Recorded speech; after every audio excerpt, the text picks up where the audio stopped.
Hey everyone, welcome back to the Castaway Consultants, where we teach future Survivor players how to play the game by critiquing past players. I am one of your three co-hosts, Derek Kubicek, and today we are going to be looking at the Premerge and nothing but the Premerge of Season 35 of Survivor, with the dumbest name in Survivor history, Heroes, Healers, Hustlers. And Heroes versus Healers versus Hustlers. Heroes versus Healers versus Hustlers. And I am joined today by my two co-hosts, one corrective and one silent, Ryan Stacy, Josh Wessler. How you doing?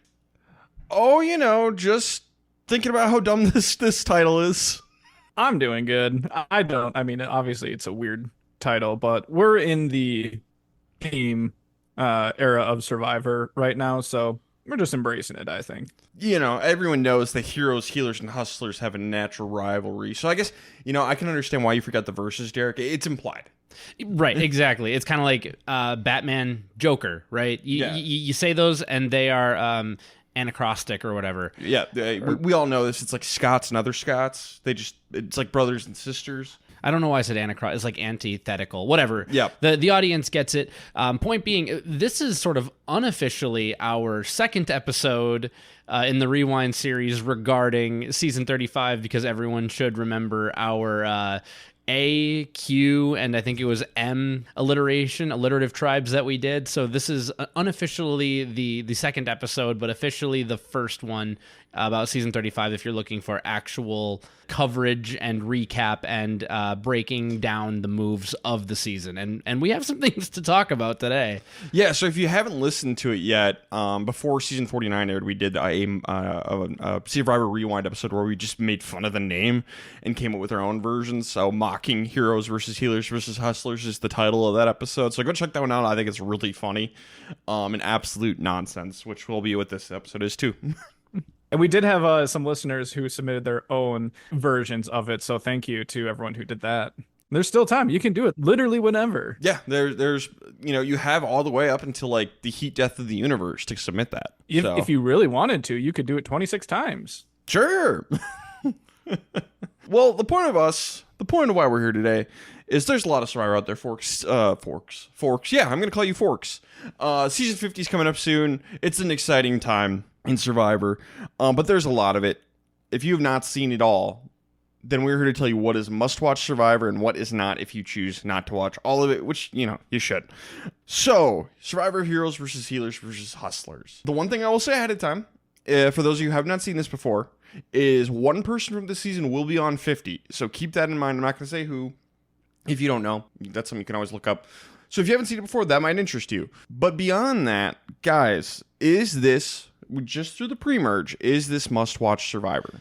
What I'm going to tell our listeners, from a gameplay perspective, from a cast of characters pulling interesting maneuvers in the game, there's not a lot here. However, I do think that production leans into a different style of advantage and does it a couple times in this pre-merge, where I think we've had a couple expiring advantages before, but we see multiple cross-pollinating, expiring advantages in this pre-merge that I'm not sure we see much, and I'm not so sure we see it all too often again, and I don't know that we've seen it in the new era, at least nothing that immediately comes to mind. So there might be something here to learn to keep in the back of your mind as you're playing Survivor, that this might come up, but because it's not very often, you can't do a ton of planning around it, so it's a light must-watch from me. If you are a completionist, there's no reason not to watch it. I mean, sure, if you're a completionist, then every single season is much-watch Survivor. So That's fair. Great logic. Great logic, Derek. I'm trying.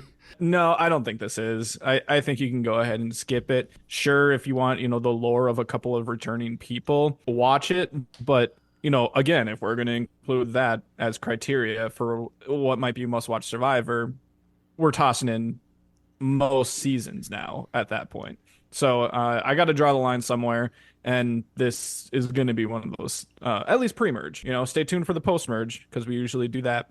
But at least for the pre-merge, I would say no. Yeah, it's a no for me, dog. There's nothing really here that stands out all too much. I've never been high on this pre-merge because there's not much to be high about.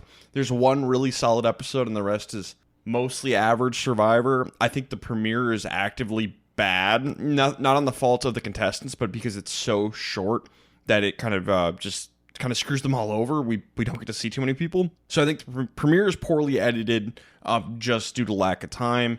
And then the other 5 episodes are average with one exception. So no, it is not must-watch Survivor.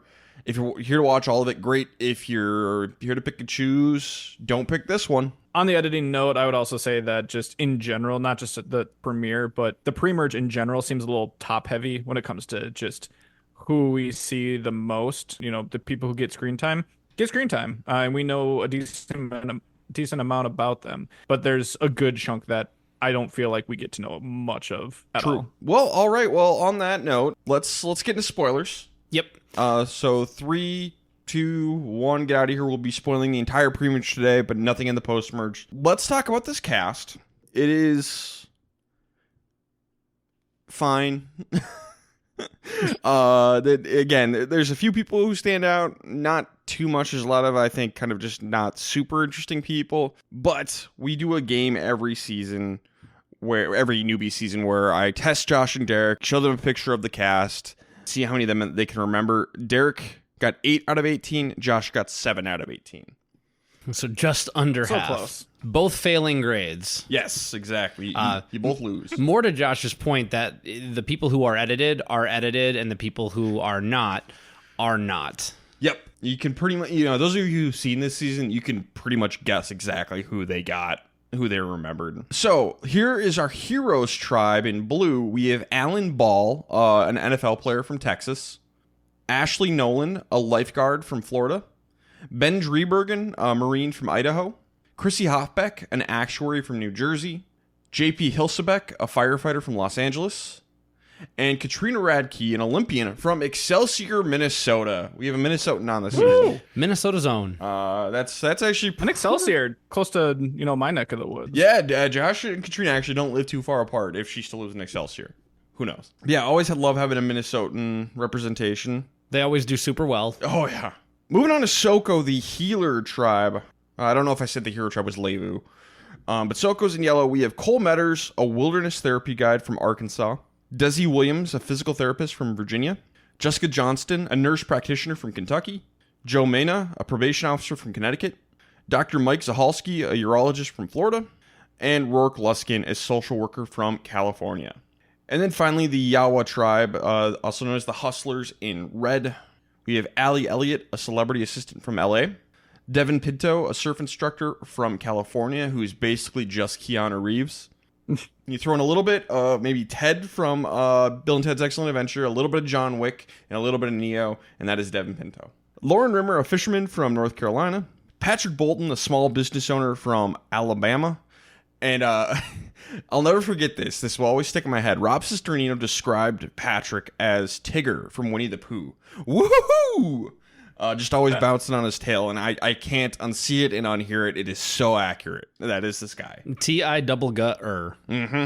That spells Patrick. Yes, exactly. No, this is Patrick. His name's not Rick, guys. To continue on, last two, we have Ryan Ulrich, a bellhop from New Jersey. We get some Ryan representation. Let's go. And Simone Nguyen, a diversity advocate from New York City. That is our 18. What a bunch. That might be Simone Wynn. I'm not sure. Yeah. So I'm sorry, Simone. Yep, I'm sorry.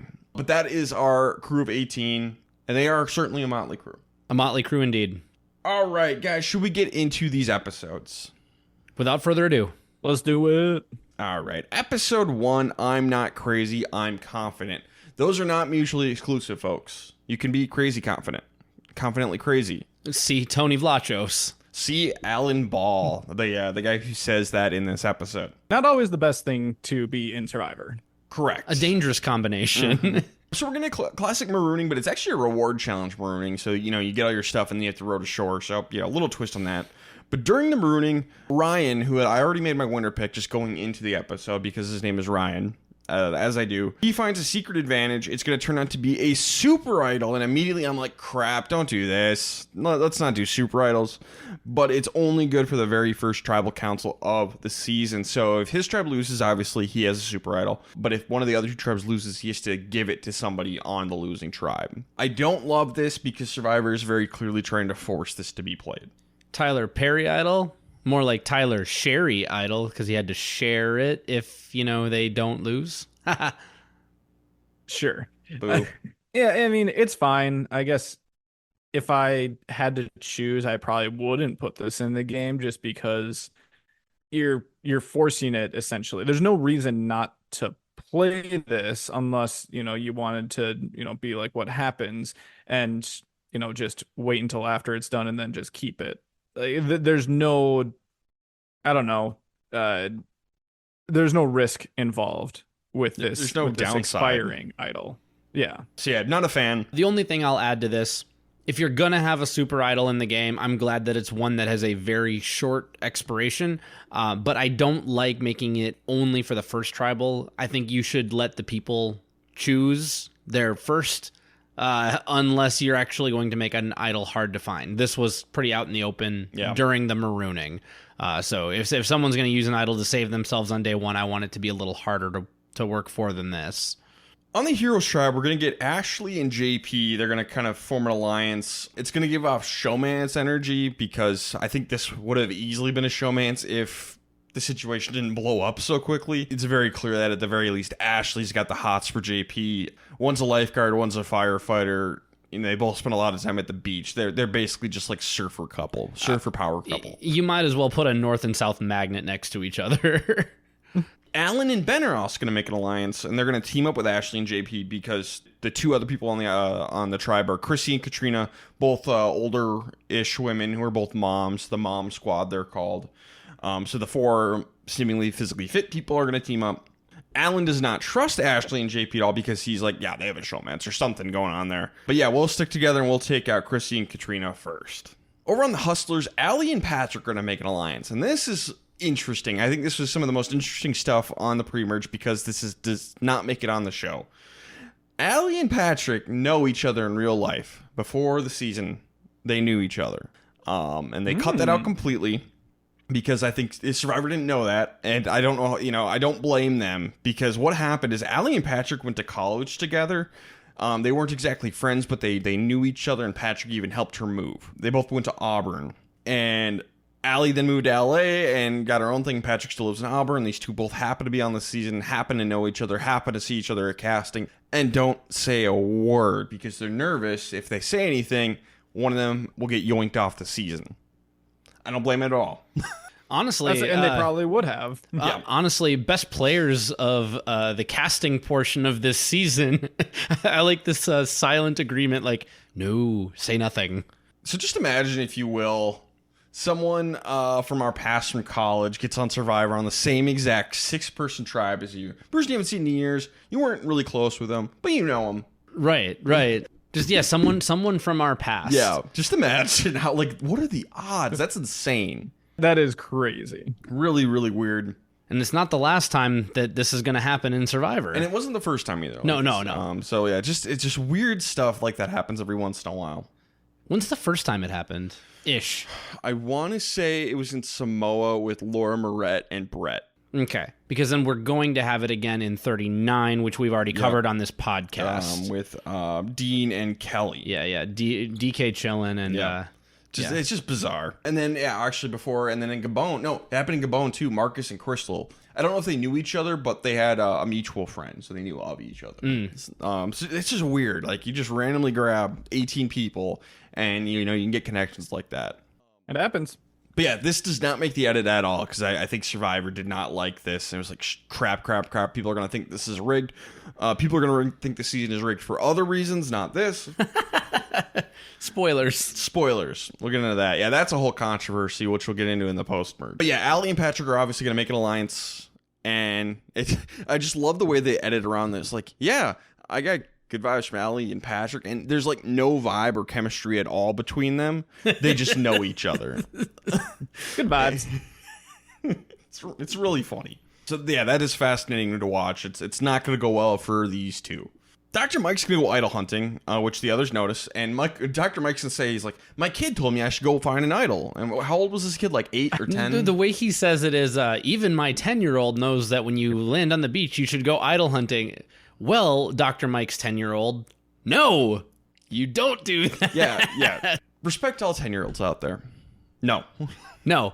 Don't do this. And be sneaky about it if you're going to do it. And Joe catches Mike doing it, confronts him about it. It's super awkward. Now, Joe should not be confronting him either. Like, he does the right thing at first. He talks to the others behind Mike's back, like, I think Mike's looking for an idol. Don't confront him. Let him dig his own grave. Hey, and that was this season was like 8 years ago, so that kid's around 18-ish years old. He could be on Survivor now. Yeah. And go look for his own idol. Yeah, and it won't go well for him either. So Ryan's going to tell Devin about the super idol that he found. They're going to make an alliance. And normally, you know, on this podcast, we're very anti-telling people about your stuff because it could just blow up in your face. But this is the exception because it has a time limit. There's only one episode you can use it. Nothing can be done to stop it. So it's not like telling Devin will really screw you over. And it can make a bond. And these two are going to become a duo for at the least the rest of the pre-merge. We'll see what happens to them in the post-merge. So I love this move. This is an excellent move for Ryan. It's almost a no-brainer. Find someone you like and make that alliance with them, and boom, you're good. And having such a big dude like Devin as your number one, I like it. Yeah, this is Ryan, I think, doing a really good job at identifying someone that he feels that he can trust early, and then using something like you mentioned. And I want to reiterate what Ryan is saying, because on this podcast, I cannot tell you the number of times we've said, keep your advantages secret, keep it safe. But there are two reasons that you can kind of do whatever you want with this information. One is, like Ryan said, it's got an expiration, a very early one, immediately. And also, like Ryan said, you can't stop me anyway. So this is, again, that rare exception. I don't want us to be talking out of both sides of our mouths. Unless you get something that is at least one of these two things, you should probably be keeping this a secret. But good on Ryan here. And reminder, now we live in a post-knowledge is power era, unfortunately. So nowadays, be even more careful about what you tell people. But I think Ryan 100% makes the right call here. Mm-hmm. Yeah, not only did he make the right call, but I think he executed it perfectly. Like you were saying, it's a great opportunity to form that number one. You know, we're in the first couple of days here. This is a bond that could potentially last the entirety of the game, at least well into the post-merge. And he did a great job at who he picked as far as, you know, picking someone that he wasn't very similar to. Yeah. Is this a bond that he could make without, you know, sharing information? I don't know. I really don't know. You know, potentially, I think Ryan's got a really solid social game, but you know, having that little bit of info, a little treat to, hey, you want to be my friend? I'll give you a treat. That always helps. Yeah, this is a carrot. This is a carrot to dangle in front of Devin. Like, yeah, you might be able to catch him without the carrot, but a carrot helps. Over in the Heroes Tribe, Alan is gonna freak out. I remember watching this, my jaw kind of dropped because Alan is just a madman. He's not crazy. He's confident. Press X to doubt. Alan is nuts. He freaks out on Ashley and JP. He accuses them of having an idol. And he's going to tell us he did this just because he wanted to shake things up and keep people on their toes. I have one note there. Why? Yeah. Maybe if it's the merge or like a tribe swapping, keeping people on their toes could be an advantage for you. It's sure. I will at least entertain that thought process. Early in the game, no, this is like just trying to cause chaos in your tribe, just to, you know, this is like Russell Hantz, just trying to make chaos just because. No. I think even Russell had better reasons than this. His idea was like, I will make people miserable, make them easier to control. Alan's logic is, I'm going to keep people on their toes. You're going to make people not trust you, Alan. At least Russell was sneaky. Yeah, and I mean, they haven't even done an immunity challenge yet. They've barely done a reward challenge. I mean, I like the marooning, sure, but okay, we have found our bomb to defuse. Yep. In this cast, it is very clearly Alan. He is clearly not good at Survivor. He knows nothing about the game, at least no correct things about winning the game. Also, it's seemingly clear that he doesn't need the money. I don't know that someone with something to lose would play like this on day 1 or 2 or whatever. Yeah, and that's the tricky side is, you know, when you have someone like this being like this nuts, you just put him out, but Alan is jacked. So it's a little harder to get rid of him, which is interesting. I like it. I think Alan is great casting. That he is, what is the opposite of a dud? That's Alan. Sure. I can see where it's interesting to cast. He is jacked. It makes the early part of the season, you know, more interesting, but I gotta say, and this might be getting ahead of myself a little bit, I do not want this dude on my tribe. No. I want him gone immediately. But immediately. I want Allen to come back. Allen's not going to do well this season. I would like Allen to play again because I think he's got one of the more fun runs on this season. That's a bold I will choice. say, if you're keeping him around just because he's jacked, keep in mind he's on the Heroes tribe, and the Heroes tribe is stacked with jacked people. So you could probably be okay by losing him, unless he has some other just secret, advantage of puzzles or something that we don't know about. But I doubt that's the case.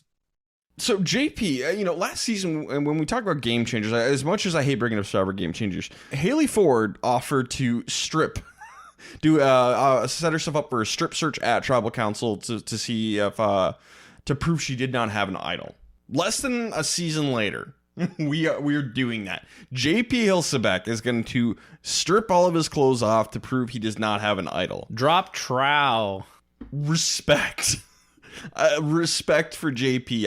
JP, I don't think is great at Survivor. This is a shining moment from him. A moon shining moment. Bright as the full moon. JP is going to strip it all off to prove he does not have an idol, and it's pretty great. This is a iconic moment for me for this season. Early front runner for most memorable moment of the season is Alan freaking out and JP ripping his clothes off. Now, for future Survivor players, this is no longer permitted. Not that they could really stop you or whatever, but getting nude is not a thing that happens on Survivor anymore. I don't even believe that it's permitted. So probably don't do this. And also, the fact that Alan is making you feel like you have to is all the more reason to just be like, you know what? How about we just get rid of this guy? If I'm JP, there's no way I strip search just because Alan is being accusatory. No, I'm not interested in that. You're showing your colors.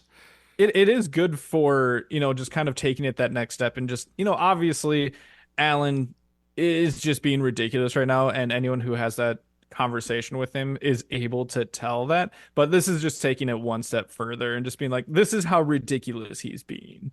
So if there was any doubt, hey, this helps push it over the edge. Yeah, JP and Ash can tell people he made JP strip to prove he doesn't have an idol, and that'll get basically everyone to never want to work with Alan. So you can use this to your advantage, but yeah, it's almost a moot point because you can't do this anymore. Well, right, and the other part is if JP is dumb enough to keep the idol on him and not bury it at the base of some tree, like every other rational player. Well, he might be. This doesn't prove as much as Alan or JP thinks that it does. Immunity challenge. Jeff is going to reveal that the tiebreaker rules that they set up in Game Changers are done. We're not going to do them again. And the heroes, healers, and hustlers probably all just what the heck are you talking about, Probes? What tiebreaker rules? So moving on, doesn't matter. The healers are going to win immunity. The hustlers are going to get second. The heroes are going to Tribal Council. And I don't think anybody predicted that going in. Mm-mm. Now, more interesting editing. We're going to be showing Jeff talking to the tribes after the challenge, and then Christy all of a sudden collapses and pukes. And the way it's edited, it makes it seem like the heroes and the healers are both there, which, it's going to lead to Ryan handing this, he's going to send the super idol off to somebody else, and he's going to give it to Chrissy. And it's that makes sense. He saw her pass out at the challenge or just get sick at the challenge. Okay, she's the weakest person on the heroes. Boom. Easy. Makes sense. This is not true. That's not how it happened. The heroes were still there, but the hustlers and the healers were gone already. So they didn't see this. This happened after they left. This is a Franken edit. So, yeah, that's just a weird thing that worked out. Ryan called his shot in a different way by giving it to probably the right person. But, yeah, they did not see this. If you look at the editing, anytime we have a close-up of Chrissy or we see Chrissy on the ground, you cannot see the other two tribes. And then we cut to a close-up on the healers or the hustlers looking concerned. But that's just us putting the emotion of the situation onto their faces because they're not there. Mm-hmm. Interesting. Okay. It doesn't really change a lot, but it is a little bit better of a read for Ryan then. Just because Chrissy's the obvious move as far as someone to give it to if you see her just puking up there. But without that, like you said, it's a good job on him calling his shot. Yeah, so I don't know what compelled him to do that, what else led him to doing that, but it was not this, because this kind of makes it seem like, oh, Ryan made the obvious move, but he didn't see it. Well, and maybe we can talk about that right now. Did Ryan, because Chrissy's going to go back and find the advantage in her bag. Did Ryan make the right move by giving it to Chrissy? And we don't have hindsight benefiting us here. I'll start, and I'm going to say, yes, I think he made the right move, because oftentimes when you're first, on the beach, Jeff goes through and has everyone do an introduction. Well, Christina is an Olympian. And I'm guessing she maybe said that in her introduction. And so Ryan, by picking the older woman who's not an Olympian, is in theory picking the weakest person physically on the hero's tribe to send it to. That is, again, me reading between the lines. We did not necessarily see that because, Katrina is one of the folks who's going to be severely under-edited in this episode. But based on that, I'm going to say he made the right choice, and I would have probably done something similar, barring other information. Agreed. Yeah, and it depends. Do you want this to be something that saves someone for one tribal, or do you want it to be something that saves someone and then just gives them the opportunity to live a little bit longer and then maybe be able to connect with them at a swap or at the merge? In hindsight, it was the right choice just because of that. Like, Chris just needed to kind of get over that hump of the first episode to be able to make bonds that would at least carry her far enough to get to that point. Whereas Katrina, let's say revision, like let's change history a little bit. He gives it to Katrina. She saves herself this episode. I don't know if she would be around still. She might just be gone after another episode or two. I mean, for sure, you never know. But ideally what you want to do here is give this to the weakest person on the losing tribe, because just, you've no idea how to predict what's going to happen over there. And if it's just kind of just straightforward, 6 kind of normal people, well, then maybe the weakest person will go home. Boom, all of a sudden, maybe the strongest person gets knocked out. And then hopefully you can take the remnants of that super idol play and make an alliance out of it. So hopefully you can get the best of both worlds. Yeah, and just generally speaking, because there's not a ton of cross-advantage tribe pollination in Survivor history, if you get one of these rare opportunities, using it to try and fracture the other tribe is the most effective way you can use it, because you're not spending every day with these people, you're not talking with these people, you're not necessarily building bonds with them. So the best thing that you can do is, okay, if there's 6 people or whatever, 4 people on that tribe that are coming into a swap or a merge, fracture them as much as possible so that you have more options, as opposed to going in and they have a strong core 5 coming into any kind of situation where they are directly against you. So this is a good move. Ashley, JP, and Alan all have trust issues at this point, but they're still going to agree to vote together. Why? This is your first tribal council. You already have issues with one another. Don't bother. Form a new alliance. Take each other out. At this point, they need to be working on recruiting Chrissy and Katrina to take the others out, because I think the strip search situation, you shouldn't be able to come back from that. They're going to do it for this episode, but it's a bad idea. Yeah, it's the classic, we got to keep the strongest people, and to them, strongest just means the big buff dude. So maybe you look a little bit deeper than that and know that, okay, in the game of Survivor, there's different ways that someone could be strong. Maybe we don't take out the Olympian. Maybe she can be strong in other ways. So this is unnecessary. I always say, generally, you should take out the weakest person who's not in your alliance. You should not be in an alliance with Alan anymore after that. You can get in an alliance with literally everybody else. So JP and Ashley should get the mom squad and maybe even Ben to vote out Alan. Alan, who's paranoid, talks to Chrissy and Katrina. All 3 of them think they could be in danger. They decide they're going to work together and target Ashley. They're worried about maybe a possible showmance, so split them up. And JP is someone else who is just jacked out of his mind. So it seems like Alan and Ben are the swing votes. But we're going to go to tribal council. And Alan is going to freak out some more, but it is going to be 5 votes for Katrina, 1 vote for Ashley. Chrissy could have played the super idol on Katrina after the votes were read and knocked Ashley out of the game, but she doesn't. So my note here is this episode really needed to be longer, because with the information we have, this feels like the wrong move, but it also feels like we're missing information. So this needed to be a 90-minute episode, and things needed to be explained a little bit more. So I'm going to put that on Survivor. I guess I don't know, maybe they were forced to have a 45-minute episode instead of a 90-minute or whatever. It's a little unclear, but yeah, this should have been longer. Yeah, and I think in the episode, it seemed like Ben and Alan were closer for this episode than what I remembered in hindsight. So I think that there was a lot more where the two of them, like you said, they were the swing votes, and instead of everyone just turning on Alan or Chrissy wanting to play her idol and take out Ashley, even though we don't have that information, I think the two of Ben and Alan just being together had a lot more sway to the decision making than what we saw. You're right, but it didn't have to because there's 4 other people, and that doesn't make sense. I know. For whatever it's worth, Ryan is right. This episode, especially this part of it, like post-challenge scramble, is despicably under-edited. And that's not even the editor's fault. That's a time crunch. That's a time issue.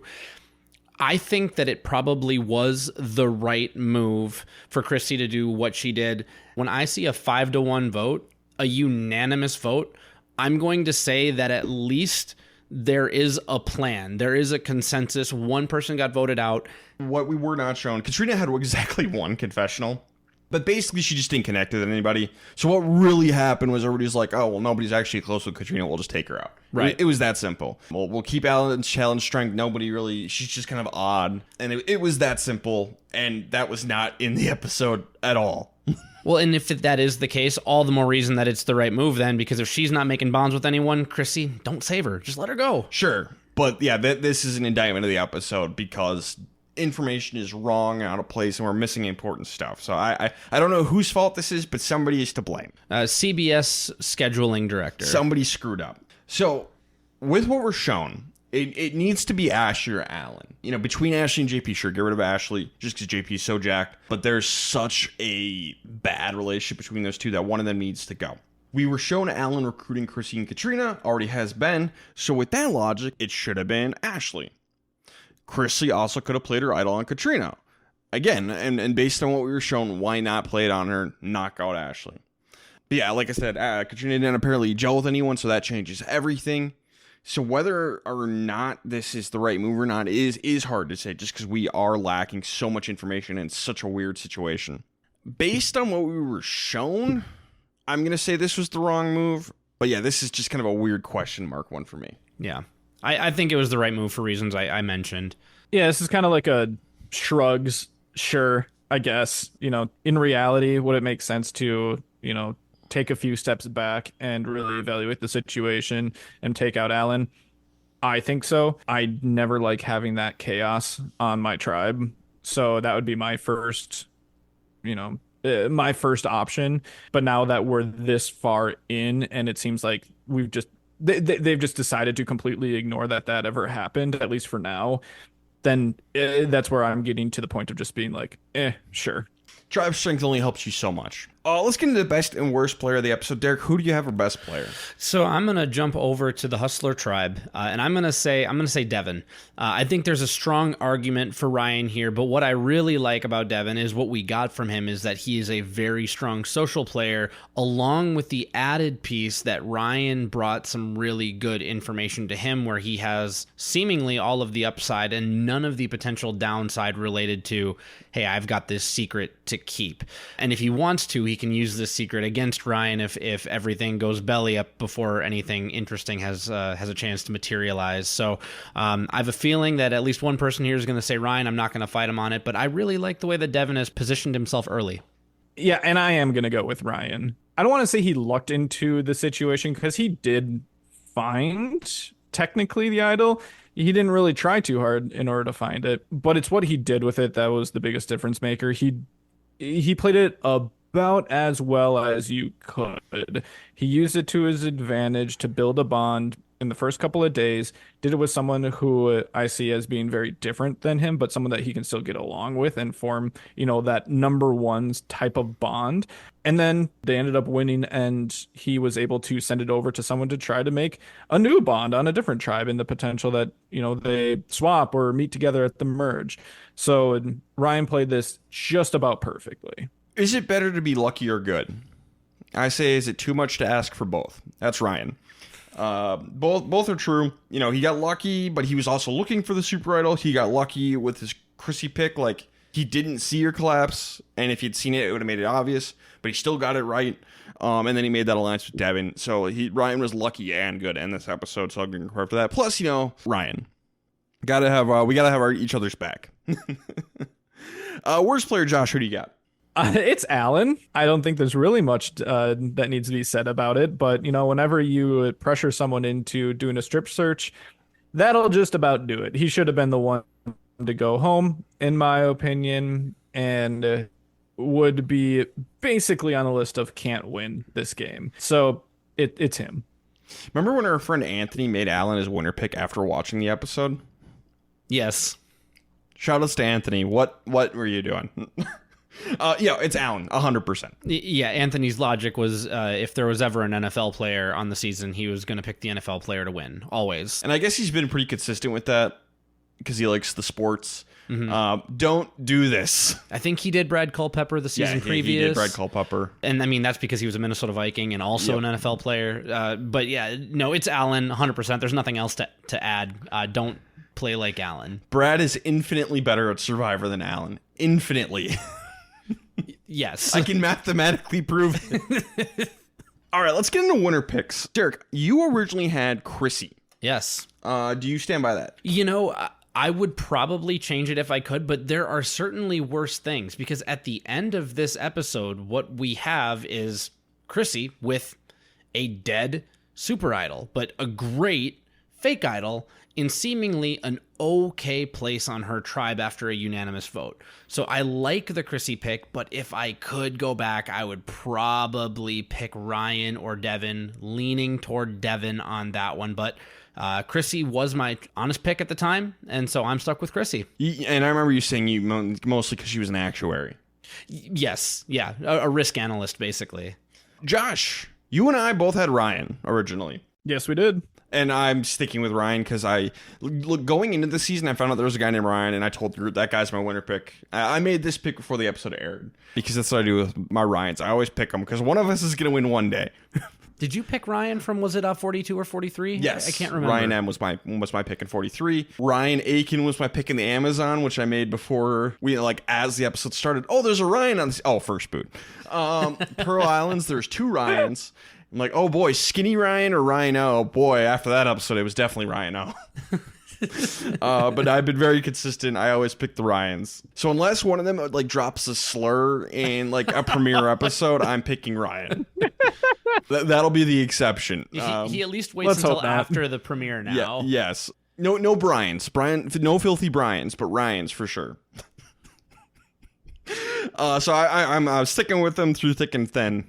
Josh, what about you though? I'm happy for you. Yeah, I think that I would stick with Ryan here just because, again, we really need longer episodes here. Thankfully, now in Modern Survivor, we get that. But this was just so short that you barely had time to get a good read on people. And the people that you did get a good read on, it was usually not great. So it really, I liked Ryan and Allie from the Hustlers tribe. I didn't really have anyone from the Healers tribe. And then Ben was really the only one from the Heroes tribe, but that was just because of amount of edit that he ended up getting. I understand the Chrissy pick, but it was just kind of a little too risky. I would say you'd have to really buy into more of an underdog edit for that one. You have to be into risk analysis for that one? Yeah, fair enough. Sure. So I'm sticking with Ryan. Okay. I joke with my hatred for Brian's. That is 100% a joke. Bring Brian Corden back. Survivor 50. Bring back Brian Heidick. What could go wrong? What could go wrong? What could possibly go right? Winners at War 2. All right. Episode 2, I'm a Wild Banshee. Chrissy's got the super idol, and she's going to use it to her advantage at some point. Excellent. Good call. Love this. Best fake idol ever. Mm-hmm. Production made it for you. Ashley is still pissed at Alan, which is fair. Chrissy and Ben are both going to be like, hey, no, we believe you. We believe that Alan is nuts and that you do not have a showmance for JP. Don't you worry. Cut to Ben and Chrissy both saying, I don't know if I believe her. I don't really trust any of them at all. They're a bunch of lunatics. So Ben and Chrissy are going to make an alliance instead because these two don't trust anybody else. So it's like, hey, you seem normal. You seem normal. Those three are nuts. Let's make an alliance. So we got a brand new power duo on the tribe. Fair. Yeah, this is perfectly sensible for Ben and Chrissy to get together because you see, JP and Ashley, even if it's not a showmance, they're a duo. You've got Alan over here who's absolutely unpredictable, and that's a nice way of putting it. Mm-hmm. this is almost a marriage of convenience as much as it is a marriage of reliability. Like, we are better together than we are apart. We can all maybe agree on Alan, and then at least there's two of us to fight the duo that's left over if it comes to that. So this is a great move by both. On the Hustlers tribe, Simone is not connected with anyone. Brian calls her weird. And Allie wants to recruit her as a number. Yeah, pick up those people on the bottom, use them to your advantage. Rob Sestrino did this with in the Amazon with Matthew. It can be very powerful. Speaking of showmances, though, over on the Healers tribe, Cole and Jessica are going to start a showmance, and boy, oh boy, is this one annoying. It's not that It's not annoying. I think it's adorable. They're not good Survivor players, especially Cole, but it's adorable. Like, it's just young, innocent love. It's fine. Ugh. Ryan, you're a cynical old man. Ryan, your Randy Bailey is showing. Yeah. And this one's annoying because it brings out, like, the worst gameplay in Cole. And Jessica is just, like, awkward and weird about it. And it doesn't help that Cole's not a good Survivor player Cole to begin is with. terrible at Survivor. And this one's annoying. I find this one annoying. A showmance would not have changed him being a good Survivor player. Yeah, but it actively made him worse. Yeah, Look, so if you're going to be a bad Survivor player, you might as well make it entertaining. I thought that made it entertaining. You know, if you love Bravo reality television, you'll love this Showmance in 35. And from that perspective, this might actually be the most interesting part of the Premerge, is watching what happens when, like, a real romance showmance is happening with two average or subpar players. I loved it. This is no Rob and Amber. Cole and Jessica is my favorite part of this Premerge, I think. This is great. Yes, definitely not must watch Survivor then. That's what I've learned today. Joe is going to find the idol clue painted on a tree this time. So that's a little different idol clue wise. So yeah, you don't get like a piece of paper. It is on a tree. He thinks it's hidden by the raft. Joe, that doesn't make sense. The raft moves. That makes zero sense. Like, I get the image does kind of look like a raft, but, like, that makes zero sense. Think it through a little bit more, man. Because he's not going to be able to figure it out. So he brings in Cole to help him figure it out. And we need to talk about how he does this, because, again, Joe, with all the subtlety of a bull in a china shop, all of the subtlety of the Krakatoa volcano eruption, he, like, flops out into the water as Cole is just, like, fishing or clamming or something, like, hey, man, did you find the idol already? And Cole's like, what are you talking about? Did you know it's by the raft? What are you talking about? You're insane, dude. Joe's also the guy who, will just confront someone like Mike and berate him into, basically saying that he doesn't have an idol, just because he has that vibe. It's just like, you seem like you'd have an idol. All right, Joe. Yeah, Whatever. he's very Tony Vlachos-esque, but with even less subtlety. But yeah, so he's going to show Cole the clue, and he's like, that's the well. That's by the well. Joe, have you seen That's the Survivor same symbol before? on the map. Now, Cole, you could have just said, all right, tell you what, I'll make sure that no one's watching. You go search by the raft, and then just never tell the guy that it's the well, and go find this for yourself and get Joe out of there. I mean, if Cole was a better Survivor player, he'd have at least made a confessional about this. That's the thing that you would do if you didn't just automatically speak everything that came to your mind. Right. But they're going to go looking for it. Joe finds it in front of Cole, so Cole knows about it. And then Cole's going to go destroy the clue, which just chopping at a tree, damaging a tree with your machete. I'm sure that was popular.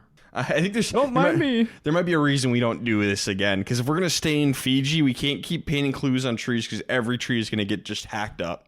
And they bought the island. Who cares? So Patrick is kind of the class clown on the Hustlers tribe, and Lauren does not like this guy at all. So she's going to tell Allie how annoying Patrick is. And so Allie's now like, oh no, the guy who I know and should have, like, I have this advantage with because I know him from before the game started. And Lauren hates his guts and everyone finds him annoying. Uh-oh. Allie, it's never too late to change who you're aligned with. Just because you have a pre-existing relationship, and this goes for returning seasons as well. That doesn't mean that you have to pair with that person. And it's not like you were like besties with Patrick. He helped you move. So yeah, maybe if you do vote him out, he'll hate your guts forever. Oh well. You already moved. Like, you don't need him again. I think this is important, though, for Allie to consider. How well is Lauren liked? If Lauren is the only one who has a problem with Patrick, then maybe that's a we have to vote out Lauren type situation. But the fact that Allie turns around and comes back and has a confessional and says, yeah, I kind of get where she's coming from, like, that says more about how poorly Patrick is playing socially, I think. The fact that she's not willing to stick her neck out more for something that could be a huge advantage down the road. Yeah. We're getting to the immunity challenge. The healers are going to win. The heroes are going to get second. The hustlers lose. Simone takes most of the heat for the loss for some reason. Whatever. So the guys all want Simone out. Simone and Lauren both want Patrick out. And they talk to Allie about making that move. Poor Lauren and Simone. They have no idea. It's lucky or good. Yeah, this is just some bad luck. Allie and Ryan talk, and they are going to form an alliance along with Devin. So now we have this trio plus kind of Patrick. So now we have a kind of a weird group of four. It's not like a fully formed group of four, but it's a loose group of four. So that leads us to tribal council, where we're going to get 5 votes for Simone, 1 vote for Patrick. That's the right call, I think. Yeah, Simone was one of the people who I did not remember being on this season. And I don't, obviously that's partly the edit, but someone gets edited out of the season for a reason. I'm guessing that they did not have much of a bond. And that even came up in the episode. It's just like, I don't do a great job bonding with people and, putting myself out there. And the first time that we heard from her is after they lost the challenge. And it's like, all right, she's going to start talking to people now. I'm sure this is going to go well. Yeah, I think this is a good move. The fact that the vote is 5-1, it means that Lauren was brought into the fold and everyone understood, like, Simone has no connections. Even if Patrick can be annoying, we still might be able to use his muscle in the next challenge. It's not a diss on Simone. Patrick is another built guy with that youthful college frat boy energy. Yes. Which, again, doesn't help him socially, but it might will them to victory in something where you have to lift heavy boxes. So I think this is a good enough move for a starter on the Hustler Tribe. Best player, Derek, who do you got? Yeah, for this one, I actually have the best as being Allie. And that's because I'm giving Allie a ton of credit for being willing to let Patrick go, but finding a way to cobble together a majority to get rid of someone else. So the fact that we got to see inside, like a window into her gameplay, I see where Patrick is rubbing people the wrong way, but ultimately is able to get in good with Ryan, get in good with Devin, keep Patrick around because you have that bond. And then they didn't leave Lauren out of the vote, and everyone gets credit for that, including Allie. So I give it to Allie. I give it to Chrissy. She made that number 1 connection with Ben, as everyone else is just being crazy people on her tribe. So, that's definitely a plus for her. And the Hustler tribe was just kind of, I don't know. They just seem like they're not super aligned yet. So I don't want to give anyone too much credit right now. I also gave mine to Chrissy. She's got the dead super idol that she's thinking about using as a weapon. She reassured Ashley that they're still good, even if they're not. Made the alliance with Ben. I'll give honorable mentions all around to Ben, Allie, and Ryan, but I think Chrissy improved her position the most out of those people. Mm-hmm. But I think all of them played well. Worst player, Josh, who do you have? Let me guess. Oh, Woo-hoo! yeah. I'm like, who did I put down? Oh, yeah, that's right. It's Patrick. Clearly just socially unaware of his personality. Either this is just who he is, or he thinks he's, providing some sort of comic relief to the tribe. I don't know. But, that can get very wearing on a tribe very quickly. So just try to be, it's a very big ask for some people, but try to be self-aware when it comes to these types of things. Patrick's like, he's going to tell us he's got to be himself. Well, you can be the best version of yourself. Yeah, it's Rick is my pick. His name is not Rick. Oh, sorry. This is Patrick. There's a joke here about how he has to earn that PAT back. It is Patrick. I have Patrick written down as my worst. You guys have already covered the reasons. But I am going to throw a very strong dishonorable mention, despite him finding an idol, onto Joe, because I do not like how he is fairly inauthentically throwing Mike under the bus, despite the fact that they're not going to tribal right now. He's just picking on the guy. He showed that he's not too good at deciphering puzzles by being forced to go accuse Cole of idol hunting in the middle of the water because he's swimming by the raft. And then Cole knows that he has the idol, which is potentially dangerous information for Joe anyway. So literally everything about Joe's erratic, haphazard gameplay is something that I think is going to have him in danger. Even if he makes it to the final 3, I think people will be very annoyed with his gameplay. So short-term and long-term issues with whatever Joe is trying to do here. Sure. Episode 3, my kisses are very private. Ugh. It's just annoying. It's cute. No, it's not. Leave it alone. It's really annoying. Leave him alone, Ryan. No. Ryan is alone in this opinion. Thank you, Josh. Oh, I thought you were just saying Ryan is alone. Ryan, you're not alone. You have me. Ryan, you're just jealous you're not a showman's like this. So? But seriously, this is irritating. I'm ready for one of them, if not both, to go home. Ryan, I got bad news for you. They both baked the merge. Ryan, you get on Survivor. Partner of your dreams is on your tribe in Survivor. Do you engage in the showmance? Hopefully on a professional level.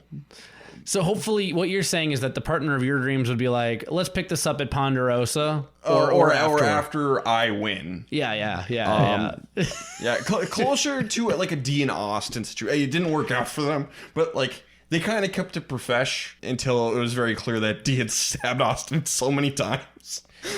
Closer to that than a Jessica or a Robin Amber. You know, I respect it, Ryan, but part of me hopes that when you play Survivor someday, I hope you choose love. It would be such great TV. Like, look, I don't want to be. Look, if I do that, you guys are going to come on the podcast because I won't be able to talk about it that season. So it'll just be you two all season, just ripping on me. Yes. And I like that. No. You know what, Ryan? I only promise to rip on you professionally. I won't rip on you for finding love. Good. Thank you so much. I don't need that in my life. Ryan, just think, you'd be able to talk about it when we cover it eventually on the rewind. Oh, okay. Yeah. Yeah, we would be able to do something. We would be able to do like a post-mortem on the season, like after like the NDA a is special lifted. episode where I can finally talk about it. Yeah, come on and talk about all the things that went on at Ponderosa, you know? Uh-huh. I won't know about that because I'll have won. Exactly. Well, I suppose. So anyway, let's get back to these private kisses. Choose love, Ryan. Ugh. Lauren and Patrick want each other out, so they're both going to go to work convincing the others to take the other out. Lauren is going to paint Patrick as loud, annoying, and unpredictable. Yes. And yeah, I mean, I got nothing more to say there. What do you mean paint him as? Just hand him a brush. He'll do it himself. Woohoo! Ben and Chrissy, they both really like Ashley. They want to keep her, so it really gets down to who's going, Alan or JP. JP is dumb, but he can catch fish. Alan is insane. And again, I'm done here. It seems pretty straightforward. One is clearly more of an asset than the other. Didn't think we'd had to write this one down. JP's not dumb. But we're getting like 3 different people describe him as dumb. And he seems like a wonderful... No. They describe him as not really playing the game. People also describe him as dumb. Chrissy is going to be like, he is not very smart. That's different from dumb. I'm going to stop shy of it, but I am not calling JP dumb. He seems like a wonderful person. Other people on the season did. So you're just referencing... I just want to be clear. The Castaway Consultants are not here saying that JP is dumb. Notice how I'm not sticking up for Alan. Because everything that we saw, that is chaos. That is chaotic. Someone likes to... I don't remember who it was. I think it was on Reddit. Somebody pointed out, like, if you go back and watch everything JP says, it is just the most, like, generic platitude of all time. He just is he's like an AI generated generic thing. So you're saying he's the closest thing we have in Survivor to an NPC? Basically, yes. That's what I'm saying. Yeah. Honestly, though, that would be an interesting category to build out just a whole tribe or a whole season of Survivor NPCs. I think JP might be on that tribe. God, that'd be such a bad season. Brett from Samoa, I think, would be on that tribe. Yeah, there's some NPCs out there. They're good. They're gifted in other ways. Survivor, not one of them. Neanka is kind of like Cicero from Skyrim. Just Sweet Cicero. sweet Cicero.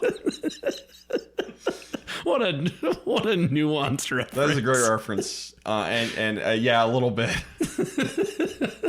I'll trust you. Josh, go play Skyrim.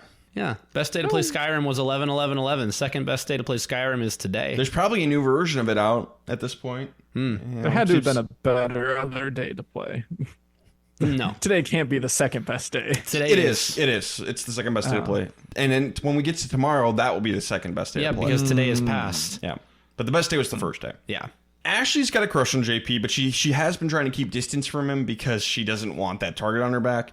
However, she's really pushing hard to make Alan the next person out, which makes Ben suspicious of her. Like, oh, okay, maybe there is something going on here. So that does make it a little more difficult. Like, Ashley, you almost had it. You almost made it through. Oh, no, you're right back into it. Like, I know, Ben, you got to be mindful of the duo, but you also have seen the way that Alan is acting. I don't think, like, let's pretend that Ashley and JP are 100% neutral. Ashley's still right. And so, like, yes, be mindful of the duo, but Alan will tank your game. Alan's the kind of guy to accidentally load the cannonball and fire it when there's no fight. Yep. He will sink your ship on calm waters. Yep. Everyone starts noticing the Cole and Jessica showmance. And Cole likes Jessica so much that he's going to tell her about Joe's idol. And I'm not necessarily opposed to him telling her about Joe's idol because it's not his. No skin off his nose, right? But it's the reasoning. He just does it because he likes her. I've got a secret to tell you. Yeah. Joe is an idol.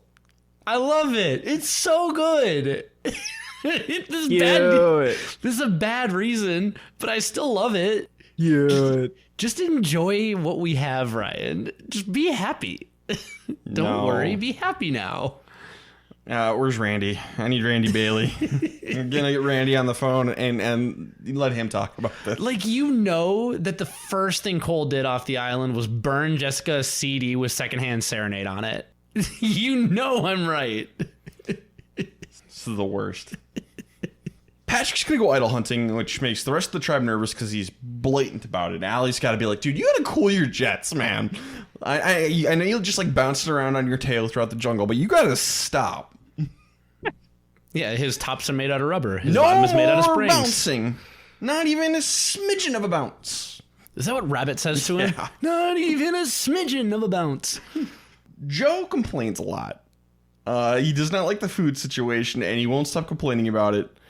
And everyone's kind of sick of his attitude. So Cole's going to suggest that they blindside Joe with the idol in his pocket. He's going to say this to Jessica, which, not a bad plan. Joe has an idol. You know about it. That makes you a potential threat to Joe. Taking out Joe is not a bad thing for Cole. And Jessica's on board with it. Cole's immediately going to tell Rourke and Desi about Joe's idol and plans to take him out. They haven't even lost the immunity challenge yet. They haven't lost a reward challenge yet. They are, like, perfect. They have not lost anything. They're a very strong tribe. And so Jessica is pissed. She's like, I don't even know if I can trust Cole anymore. I'm definitely deeply in love with him, but I can't trust him. It's not good, Jessica. If I can't trust him to keep the secret, how can I trust him with our kids?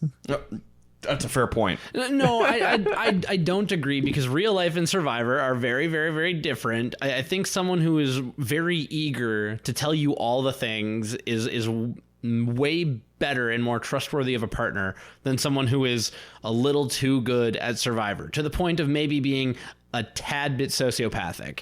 But Jessica's still 100% right. You can't just go talking to Rourke and Desi. He's very much the golden retriever boyfriend. Yes. Yeah. Major himbo energy. Mm-hmm. I'm so excited to see you and tell you everything.